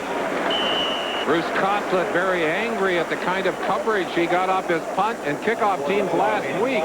They've done a much better job here today. And the 51-yard kick by Aguiar didn't hurt either. In Washington, New Hampshire. Here's why they have the most rookies in the league. Jets have only 3, and we're going to see their prize package now. Well, this is the number one they're happiest about, although he didn't make it into camp. Finally arrived, is just now getting his first opportunity in regular season. Charles McRae, 300-pounder. Let's see how he can do it. First down, Tampa Bay on their 30. Gary Anderson. He looks fresh coming out of the second half and picks up about 9 yards with Kyle Clifton making the stop. Not a bad play from Charles McRae. Locked up with Dennis Byrd, number 90. Now watch him coming out here. Good blow off the line. Turns Byrd around and keeps right on driving, and then gets a second shot on Lonnie Young. Picks up two blocks. Charles, good start. And 35 yards rushing so far for Anderson. 2nd down and 1. Anderson gets the call. Moves the pile and up for the first down beyond the 40-yard line. Marvin Washington with the stop. It's obvious that one of the things that the Bucs talked about in the locker room was a mix of run and pass. They came right out here and established some running game. Now let's see if they don't go back and give Benny a time to put that ball up in the air. But Williamson promised one thing. He said, we are not going to be as predictable this year. And I think he's lived up to that promise here in the early part of this game. First down for the Bucs on their 42. This time it's Wilson, and he gets nothing. Jets cut off the inside run effectively, and once again Kyle Clifton is in on the tackle. Kyle Clifton, more tackles than any player in the league last year. And I'd say the interesting thing about him, he's one of the few linebackers in the league that plays the pass as well as the run. Not the most gifted athlete in the world, but one of the smartest and one of the most intense. 2nd down and 9 at the 43-yard line.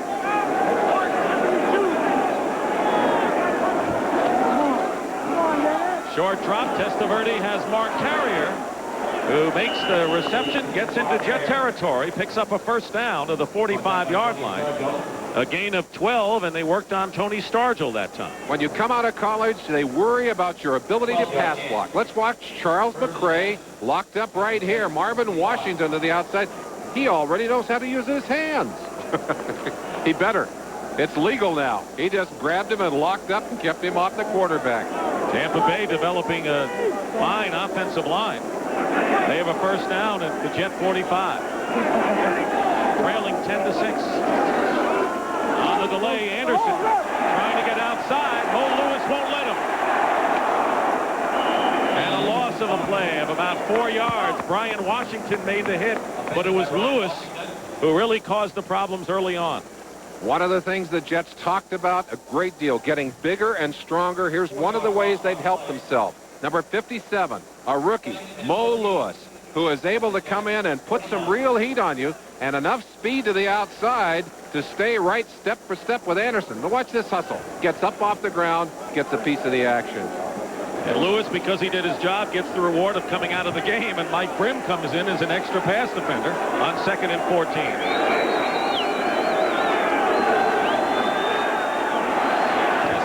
Pass is Back to the original line of scrimmage. That was Bruce Hill and Brian Washington making the tackle on the underpass as the Buccaneers bring in extra wide receivers. Gain of 6.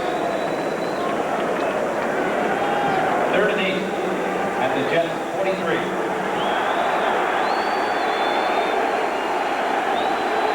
Everyone starts out 0-0. Everyone's in a good mood opening day. I think the fans are happy to have the football season back, too. Dick Stockton and Merlin Olsen. Jets lead the Bucs 10-6. 3rd down and 8 for Tampa Bay. Testaverde hung on. Fires. Incomplete. Intended for Lawrence Dawsey. And Tony Stargell was with him step for step. So it's 4th down, and the Buccaneers will have to kick. Snap almost getting away from Testaverde, and a little surge of adrenaline here. Watch him as he just guns this pass over his receiver's head. I think he was just a little bit happy to be able to corral that ball and then put a little too much on that one. 4th down, and Mark Royals will kick. Terrence Mathis ready to receive for the Jets.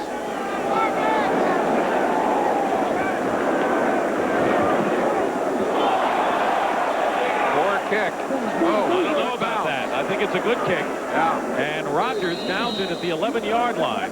Down by Glenn Rodgers. Glenn Rodgers, a rookie. At about the 10-yard He only went line. 32 yards, but the Jets will start Yards on the punt. inside their 15. Field position of the day for the Jets. Their own 11-yard line. 1st and 10 for Ken O'Brien. Blair Thomas. Hard bit of running. Brings it out to the 16. Harry Hamilton. Strong safety. Here's a man with uniform shock. Number 77, Gerald Nichols. He's got to look around and say, am I in the right huddle? Was a Jet until last week. Had been for a number of years. Was cut. The last cut picked up by Tampa Bay and already in the lineup. Remember the story about the false signals that Jim Sweeney, the center, knowing that Nichols knows their audibles. Blair Thomas, penalty marker down, and Thomas drives out to what would be a 1st down. But there is a flag. Broderick Thomas, and then Reuben Davis came in to make the play. And a holding call against the Jets.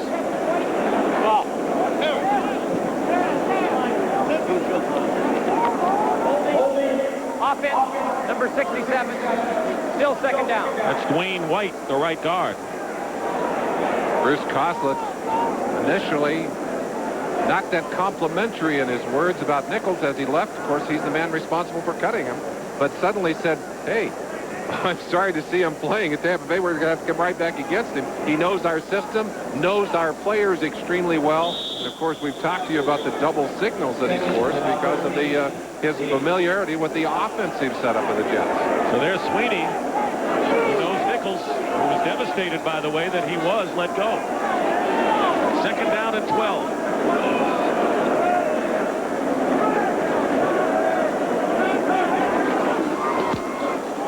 O'Brien. And wide open on the far side is Mark Boyer. Tight end.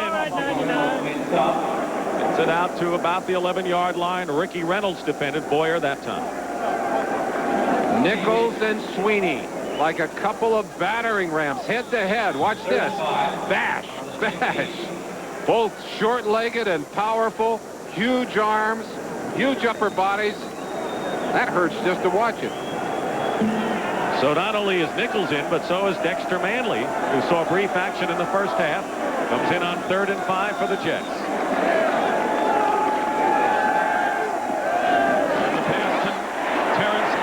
He's hit immediately by Ricky Reynolds, but appears to have enough for the 1st down. He knew where the sticks were. One of the things that Dexter Manley must adjust to, the move from the right to the left side. That is not an easy thing to do.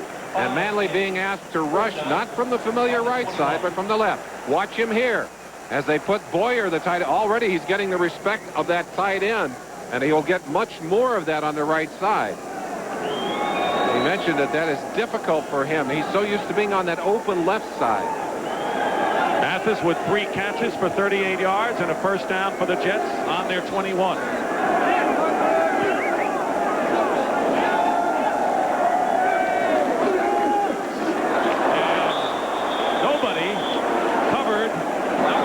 59, Kevin Murphy, and he comes in unmolested and sacks Ken O'Brien for a loss of 7 yards, and the first sack of the day for Tampa Bay. Left-hand side of your screen, number 59, Kevin Murphy, another of the Bucs delighted by the aggressive nature of this defense, and no one even touches him. They just didn't have enough bodies to go around, and O'Brien feeling the bite of that sack. And a smile. Was that a smile? Could be a grimace. That's Floyd Peters' version of a smile. Second down and 17 now, back to the 14-yard line. O'Brien has Blair Thomas. He puts a move on Murphy. And nearly gets the first down. He's shy by about 1.5 yards. When Bruce Coslett talked about the receiving skills of Blair Thomas, he said, I think he has even better hands than James Brooks. That's high compliment from Coslett, because Brooks, one of the outstanding and most versatile backs in the league for so many years. But watch the feet here. Again, forcing the miss by Murphy right there. And then look at this, back inside. He moves around, gets that slide, and ends up going forward for the extra yardage. Does Barry Sanders' name come to mind a little bit as you saw some of those moves? 3rd and 1. Johnny Hector, the running back, doesn't make it. I think he was stopped. And it was Eugene Marv, the middle linebacker, who had played at Buffalo. They're going to measure it. Some confusion on that play. Herb Eatman waving his hand at the tight end. I'm not sure what the purpose was there. But Marv, from his inside linebacking position, well, and they're saying they picked it up. By the length of the football, and that's all you need. 4 minutes and 10 seconds remain in the third quarter. No scoring yet in the third quarter. The Jets still with their 10-6 lead. Gerald Nichols off the field now as Tim Newton goes back in to claim his nose tackle position. First down on the 31. O'Brien dumps it off to Johnny Hector. And he got only 2 yards that time, and Ray Seals sealed him there. Number 96, Tim Newton, a different player this year. 300 pounds last year, has had trouble staying in the game for 60 plays. Left side of your screen. Watch the pressure he puts on right here. You know, he's an interesting cat. He's going to Barber College. In fact, he'll be going Tuesday again during the season even. He says, I'm looking for my future after the game. I said, yeah, plenty of the guys let you cut their hair. He said, no, they don't trust me. He said, but I did cut Reuben Davis's hair. Later on, we'll see if we get a look at Reuben Davis. I'm anxious to see what his hair looks like. I want to see what it looks like. 2nd and 7. Trapped behind is Blair Thomas. And a loss on the play will bring up 3rd and almost 10 yards. And Kevin Murphy. This allowed Thomas from getting any room, but Thomas has had an outstanding first game thus far. 2-yard loss. Dick Stockton and Merlin Olsen here at Giant Stadium in East Rutherford, New Jersey. Unseasonable temperatures for September 1st. It was cooler than expected. The Jets lead 10-6, winding down to less than 2.5 remaining in the third quarter. 3rd down and 9 at the 32 of the Jets.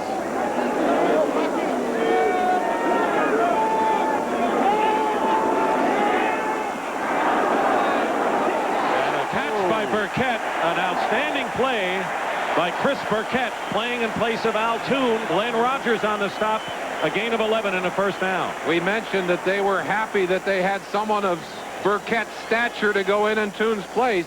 You see why here. You can't make a nicer stretching catch than that. Let's go in and look at the protection that they're.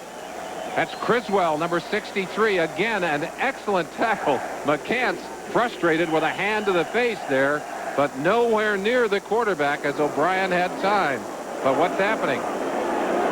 Well, they're going to look up at replay perhaps to see whether Burkett did have possession. As he touched the ground. Stretching, as we said, to the max. It's 1st and 10. A catch. Review in the play. They are looking at the catch.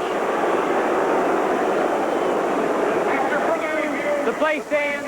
First down. Coughlin said, Yeah, come on. Let's get on it here. Let's go back and look at it ourselves. Look how close to the ground Burkett is. They were just wondering if he had that ball cushioned under his hand. Blair Thomas on first down. Blair Thomas, the ball carrier. Gets nothing on the play. Eugene Marv making the stop. Eugene Marv.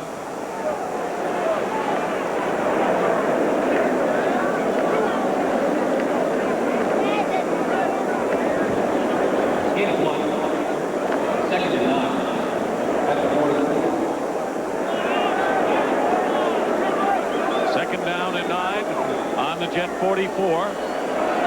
Under a minute remaining in the third quarter, a scoreless third period. Blair Thomas.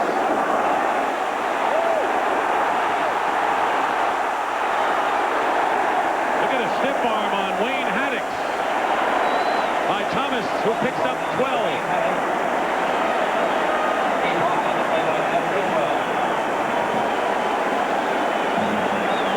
Are all-pro moves from Blair Thomas. We talked about how the Jets were going to lean on his talents. Just watch him run. You see why.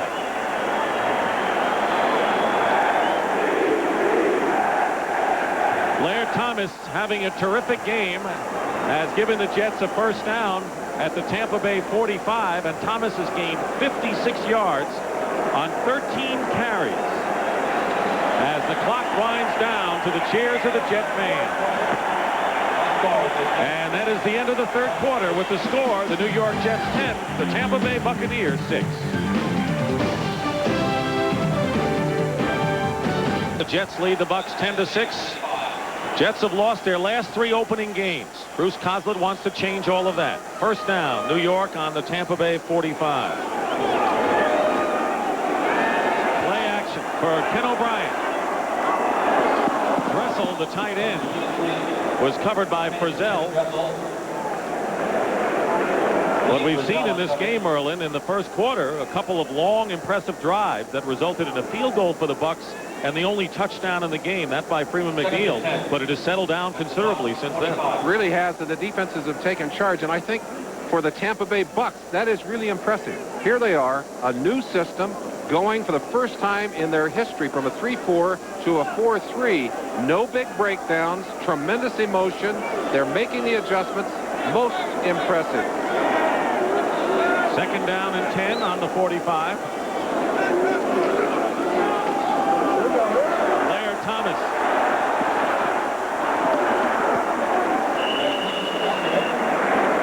And good yardage there. Picks up nearly 8 yards. Eugene Marv on the stop. And right now we're going to check into New York across the river to Greg Gumbel. Greg? Well, Dick, bad news for the Philadelphia Eagles and their fans. Earlier today, first play of the second quarter at Green Bay, Randall Cunningham, hit by linebacker Bryce Paup, suffered 2 torn ligaments in his left knee. He will undergo surgery tomorrow, and he may be lost to the Eagles for the entire 1991 NFL season. Dick? Boy, that is instant nausea if you're an Eagle fan. Cunningham is their soul. Third down and 1 on the 36-yard line for the Jets. Blair Thomas again. First down. Down at the 31 by Harry Hamilton. And Merlin, not only if you're an Eagle fan, because Randall Cunningham has to be one of the top 3 exciting players in the NFL, and it robs the rest of the fans in this league if he's out of there. Certainly is. Blair Thomas, great speed. Watch him as he breaks behind blocking here, but it's his speed that allows him to break outside of McCants and then turn a play that probably would have been a non-gainer into a big first down. Well, I tell you, it's nice to have young legs and all that speed. Brad Baxter is the running back on first down for the Jets. O'Brien's pass. Terrence Mathis. Complete inside the 20, and another Jet first down. We talked about how Bruce Coslett has asked Ken O'Brien to speed up his reads and get the ball out quicker. One of the things he's doing is dropping back and unloading to a spot. There's no hesitation there. in the past, very often under Joe Walton's system, O'Brien waited for the receivers to break and come clear, then threw to them. Koslett says we don't want to hang back there and wait for that. We're throwing to the spot. 13-yard gain and a first down on the 18 of the Bucs. Play action, and O'Brien gets trapped way back to the 37-yard line by Keith McCants. His first sack as a down lineman in the NFL. From the left-hand side of your screen, a great experiment as McCants, the #1 draft pick, who many considered to be a bust last year at a linebacking position, is now a defensive end. And enough speed right there. You know, his inexperience may have gotten him that sack. He didn't even see the play action fake. Peters said he's the most natural defensive end he's ever had a chance to coach. Now, that is impressive. Loss of 17 yards, so that was a big sack, and it'll be second down and 27. All the way back to the 35. O'Brien trying to get some of that back. Tried to get it to Johnny Hector, but the pass was deflected at the line by Reuben Davis. Reuben Davis looked at those Jet films last week and saw Bill Pickell catching a pass. Almost looked like that, although it was a screen. Davis almost had that one in his hands. We still haven't seen him with his helmet off. We want to see that haircut. You know, if he did a good enough job, maybe he'll get some more business. Maybe we can go down and get a haircut ourselves.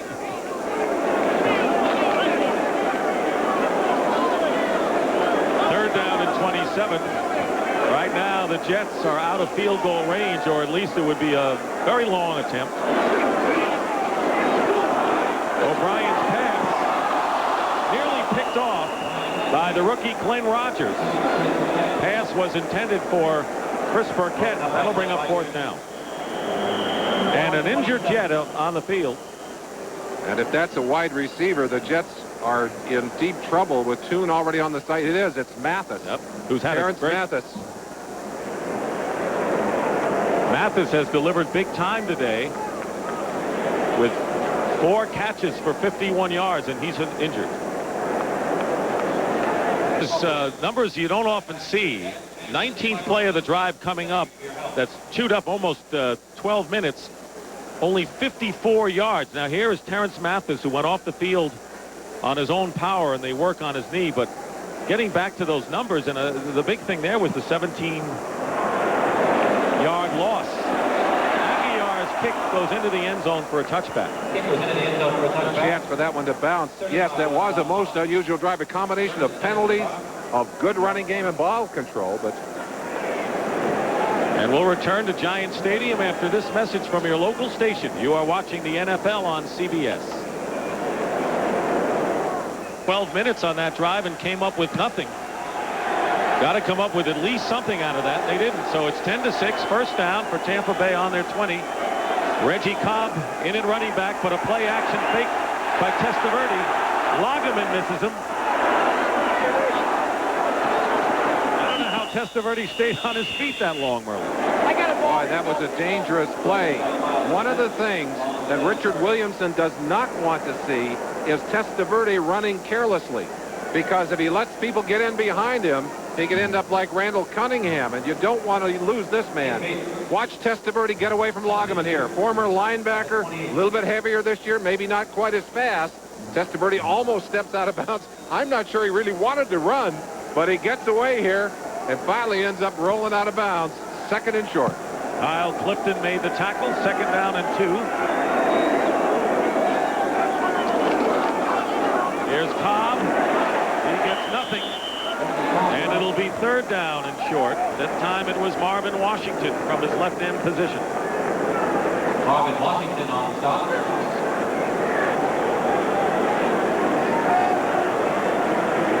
Hogan on play. Testaverde's excited today, Dick. I said they're going to bring a bus down, bring all your... He said, well, they talked about it. And he said, a lot of my friends and family have Jets season tickets. So if you see some Tampa Bay fans in the middle of the Jets section, they're probably some of Testaverde's people. They're all up there in section 338. 60 in all.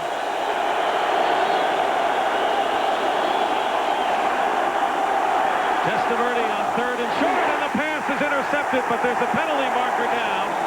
Joe Kelly with the interception, but there are markers down. I think that's going to be a holding call, and I think it'll stand. That's the call, and the Jets will decline.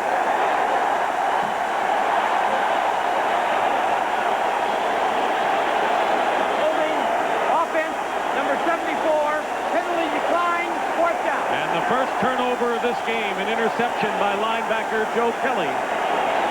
Joe Kelly had both his knees scoped in this offseason. Both knees operated on.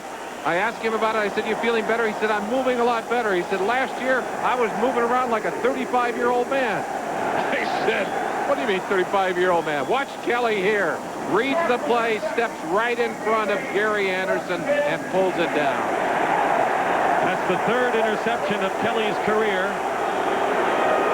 And the Jets have good field position starting from Tampa Bay's 30. And if that hold is against Paul Gruber, that's a landmark hold. Had gone virtually the whole season without one. Yes, he did. And he got caught. Number 74 on Loggeman. Right there.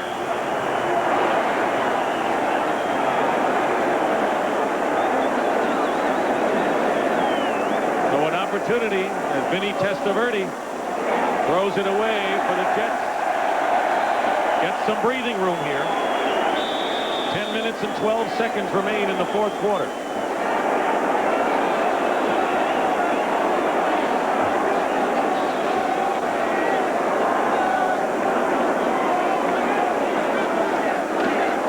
Brad Baxter gets a yard.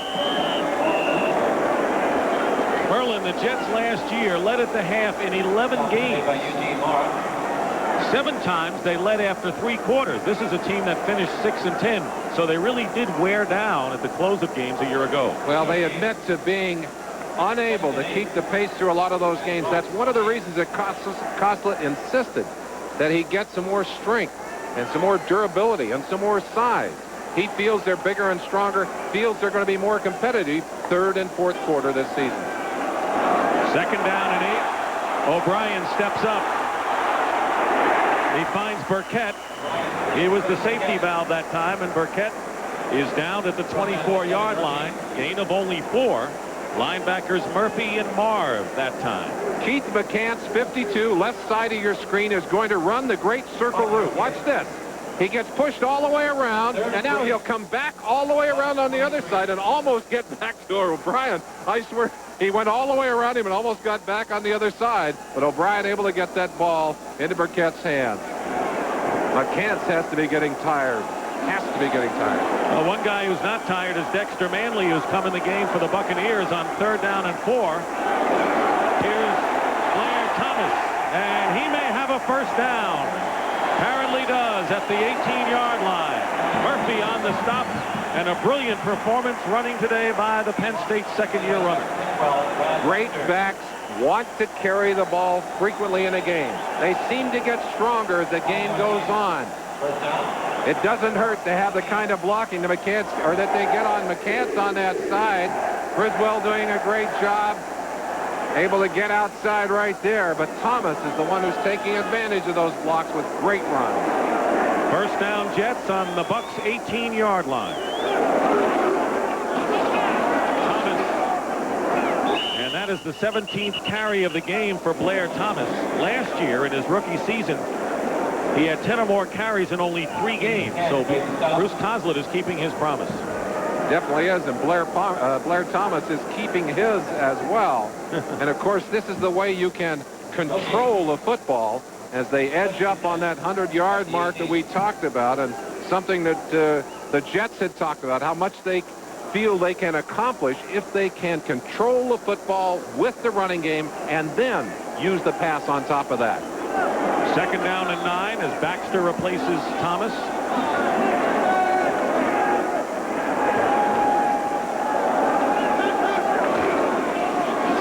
Baxter off left tackle. Fights his way to the 15-yard line. Picks up about 3. Tim Newton on the tackle as we wind down. Close to 7 minutes remaining in this fourth quarter. Tim Newton has a tendency to wear down during the game. That's one of the reasons that they picked up Gerald Nichols in the trade, able to give Newton a little break. I asked him because he played for Floyd Peters up with the Vikings, and Peters let him go, basically because he let his weight get out of control. I said, were you worried that Floyd would cut you again when he came to Tampa Bay? He said, no, I'm a different person now. And his weight and his control of his weight would suggest that. 3rd down and 8. On the 16, here's Thomas. He's got the 1st down. Let's see, inside the 10. Ricky Reynolds making the tackle. He had to get to the 8.5-yard line. What a treat for Jet fans to see this young #1 pick in his 2nd year taking charge. They're going to measure, bring the sticks in. Watch the blocking form up in front of him. Eatman leading. The road grader, 67, Dwayne White in front of him, and a great block right there by Brad Baxter. And then Thomas just turns it on and surges. Enough for the 1st down? We'll have to see.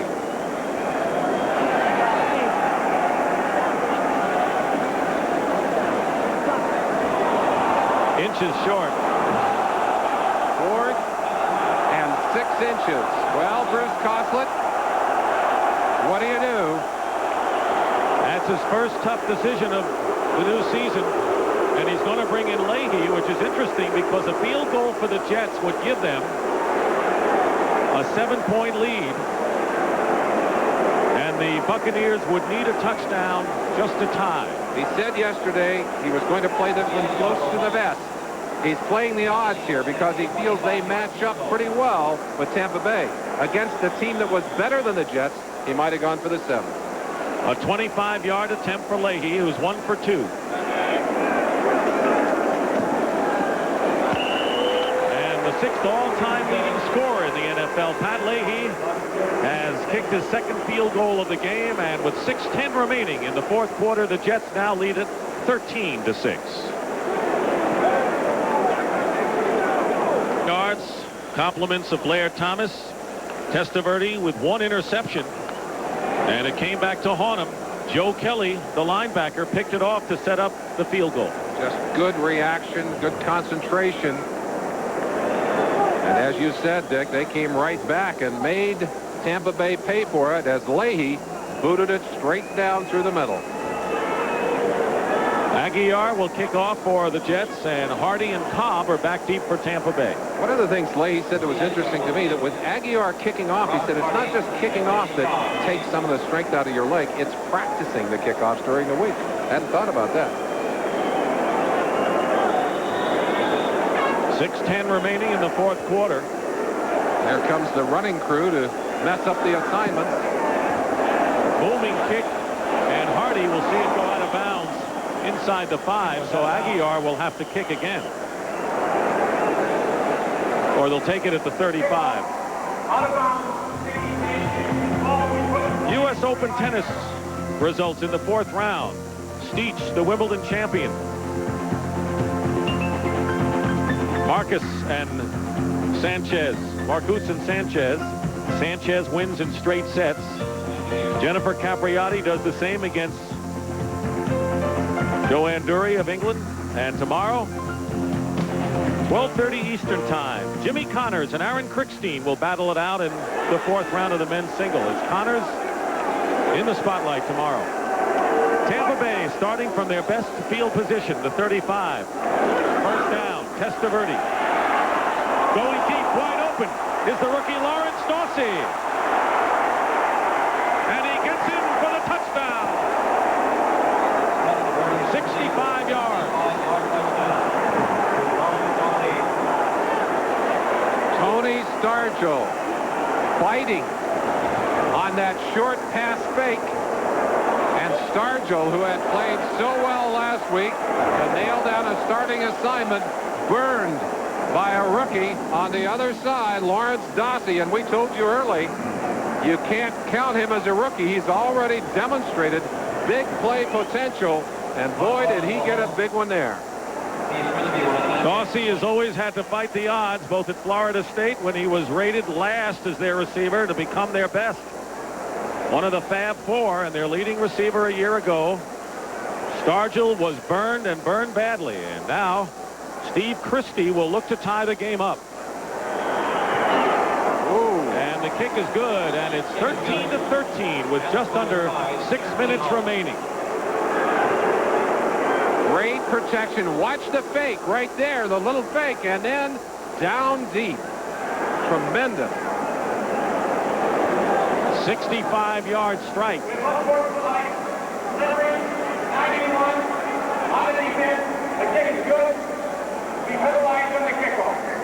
One of the Jets try to get leverage to block the extra point, Paul Fraze, so they're going to mark 5 yards before the kickoff. So the score is 13-13, and Vinny Testaverde with his first touchdown pass of this season.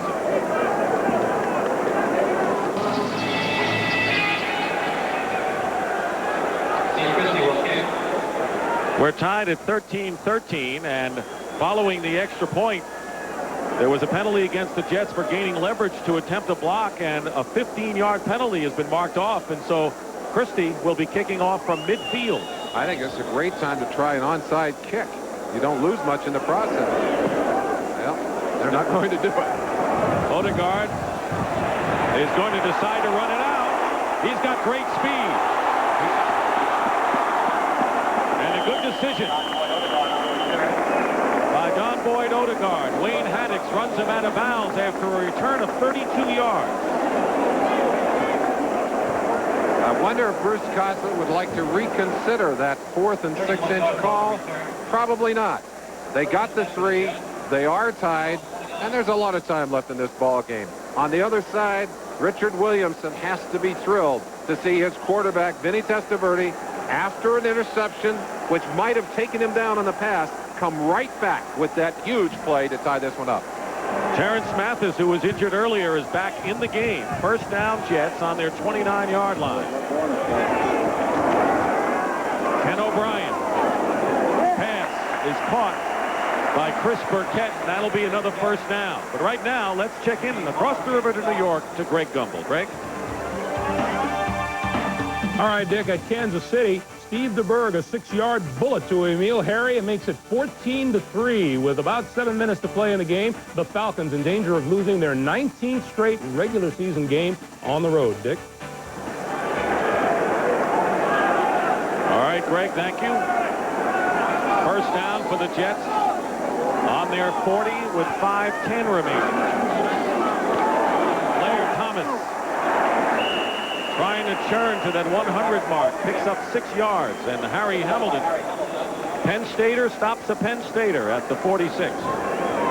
Hamilton missing his mate back there, Mark Robinson, who's out with an injury, a dislocated shoulder, forced him to scramble in that defensive secondary. For a long time, Harry Hamilton wore a Jet uniform. In fact, was a starter here for quite a while. He's even got a group up in the stands in Tampa Bay uniforms with signs that say, Harry's back. So, and he is. Second down and 5. Thomas again. He's got another first down as he rams his way into Tampa Bay territory. Hamilton again, this time with Broderick Thomas helping out. The Jets still appear to be able to control the ball with the running game. But right now you have to look up at that clock and ask a question.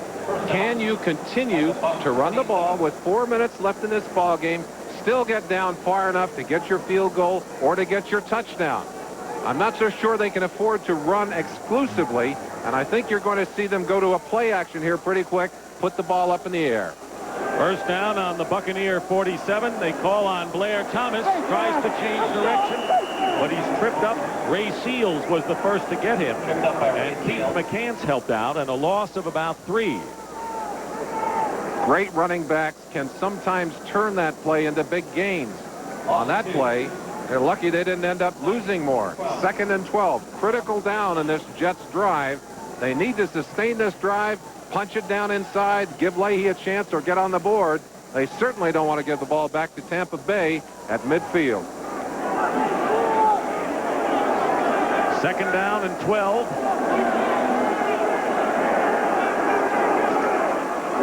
Play fake, and O'Brien's pass to Rob Moore. And a big play. And the Jets are in field goal range. A gain of 25. Ricky Reynolds. There's the play action we expected, and they go back to their young second-year player, Rob Moore, in essence, this year's first draft pick. And Ricky Reynolds, who's been burned a few times as he laid off and gave Moore a little bit too much of a cushion. And a fine pass by O'Brien, one of those timing patterns as he hit the seam and picks up the big first down. And a timeout called by Tampa Bay, their first of the second half. And we'll come back to Giant Stadium after this. Seconds remain. Tampa Bay has used a timeout. They have 2 timeouts remaining. We're tied 13-13. The Jets have all 3 of theirs. They're on the 25 of Tampa Bay in a tie game. The Jets would like to be able to control the clock and the football, eating up what's left on the clock, scoring with just a few seconds left, not giving Tampa an opportunity to get it back.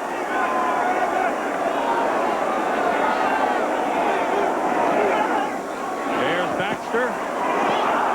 Fumble. Got his own fumble. He picked it back up.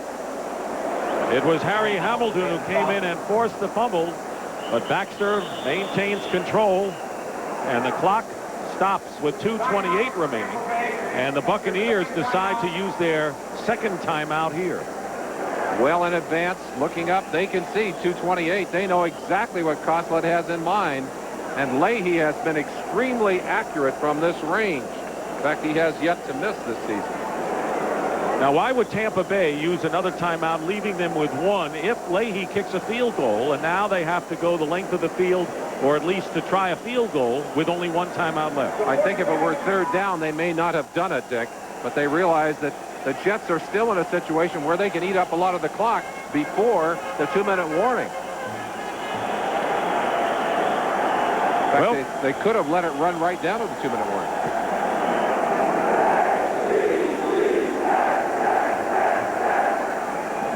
Second down and 9.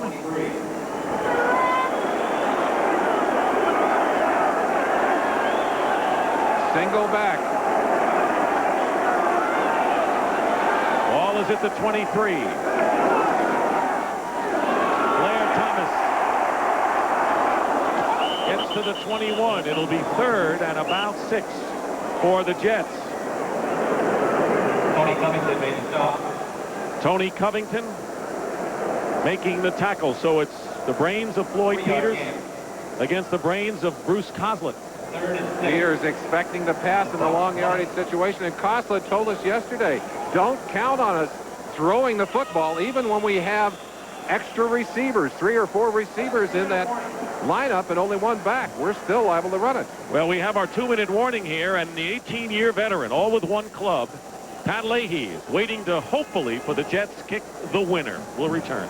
Down here, Leahy will come in to try a 3. It's 3rd and 6 on the 20.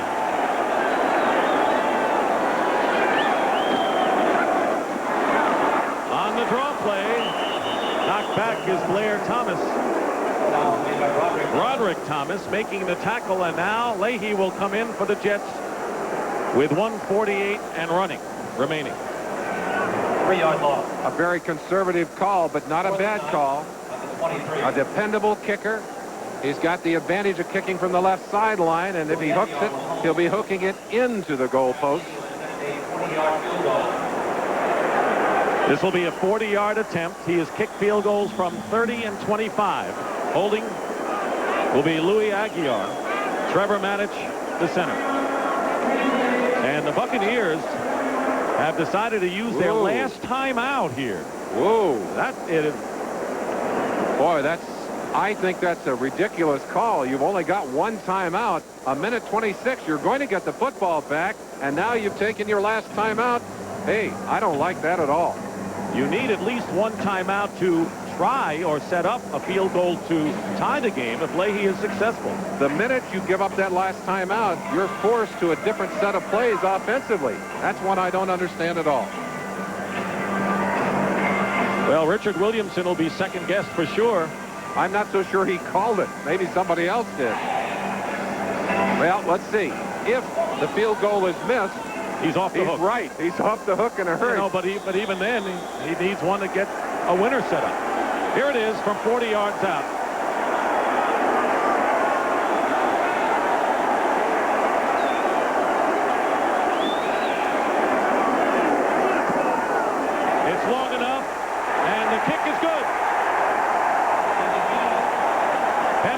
marker down, so let's wait.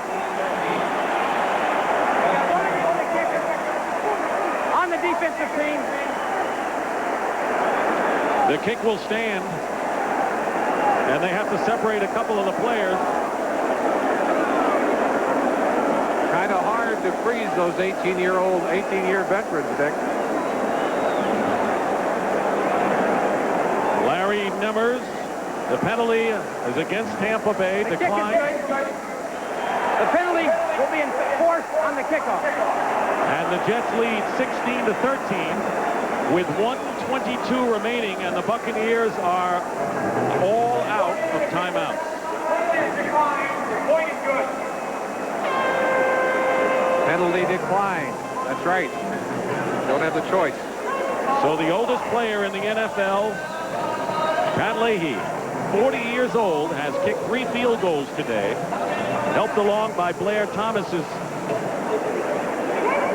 95 yards, and it's a 16-13 lead in favor of the Jets.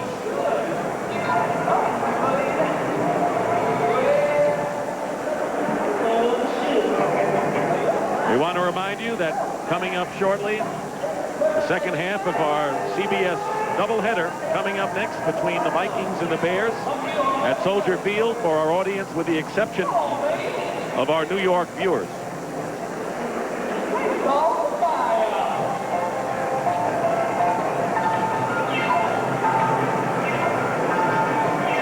Very simple responsibility for Testaverde in this offense.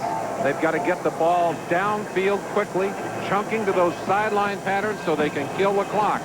Testaverde has the ability to throw the ball deep. He's an extremely accurate deep passer. The big concern right now for the Jets is getting good coverage on this kickoff. Last week, they did not do that. In fact, in a situation similar to this, they were forced to kick off, and the Washington Redskins blew the ball way down the field, almost got themselves back into position to get a score at the end of that game. Louis Aguiar will be kicking for the Jets. Robert Hardy and Reggie Cobb are standing inside the 5 for Tampa Bay. It's a short kick, and it's going to be Cobb at the 12. He bobbles it. Fumbles. And the Jets have recovered. Number 22, Eric McMillan. They took his job, but they haven't taken his big play capability. He got it right there.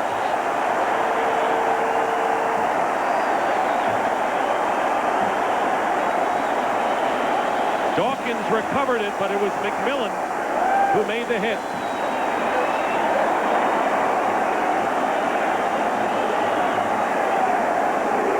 Watch number 22 flash through, and right there put the hands on the football, and Dawkins alertly snatching it back.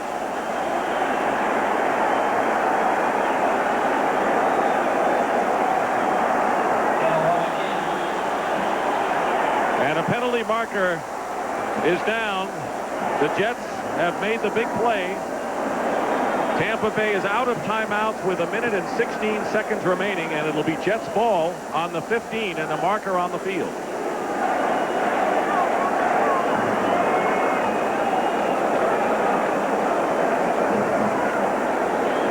Too many men in the field. Defensive team. Still first down. That's one way to get them stopped. Second turnover, and both turnovers have come here in the fourth quarter. Kelly's interception, which led to a field goal,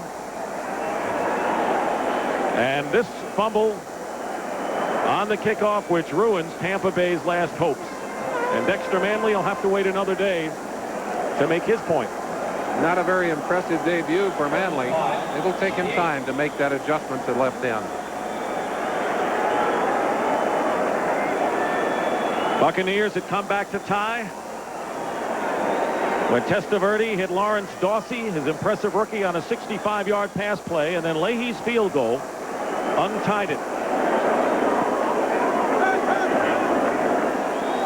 And there's nothing the Bucs can do now. Both of these teams desperately wanted to get off to a good start, but the Jets knew it was critical. Look at what's coming up for them. They've got to go to Seattle, one of the toughest stadiums to play in the league, and then they come back to play Buffalo, Chicago, Miami.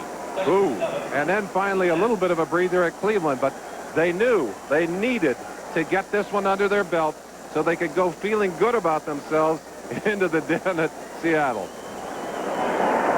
Leahy gets congratulations, and the Jets finally break a 3-game losing streak in openers. But you know that Richard Williamson has an improved team down in Florida. And their schedule is rough. Yeah, you see some of the same teams there, Chicago and Buffalo in the first 3 weeks. Bruce Coslet, a year under his belt. Richard Williamson only got 3 games last year. Maybe if he'd had a full year, the results could have been different today. A victory for the Jets. Pat Leahy with 3 field goals, including the winner with 1:22 to go. And Blair Thomas with 95 yards rushing the story. And pretty good defensive play all the way around. I think we can say one thing with surety. Both of these teams are improved from when we saw them late last season. And I think that bodes well for fans of both the Jets and the Buccaneers. So the final score in this opening game, the New York Jets 16, the Tampa Bay Buccaneers 13. For Merlin Olsen, this is Dick Stockton saying so long from Giant Stadium in East Rutherford, New Jersey. The Eagles. Can Warren Moon run and shoot against the silver and black? We'll talk with Don Shula. His goal? Be able to coach in a Super Bowl in the 60s, the 70s, the 80s, and the 90s. Another day, another world record, Carl Lewis. It's the 1st of September and football is back. It may have come back too soon for Randall, but for others it's been too long to wait. Some big matchups today, especially in the NFC Central.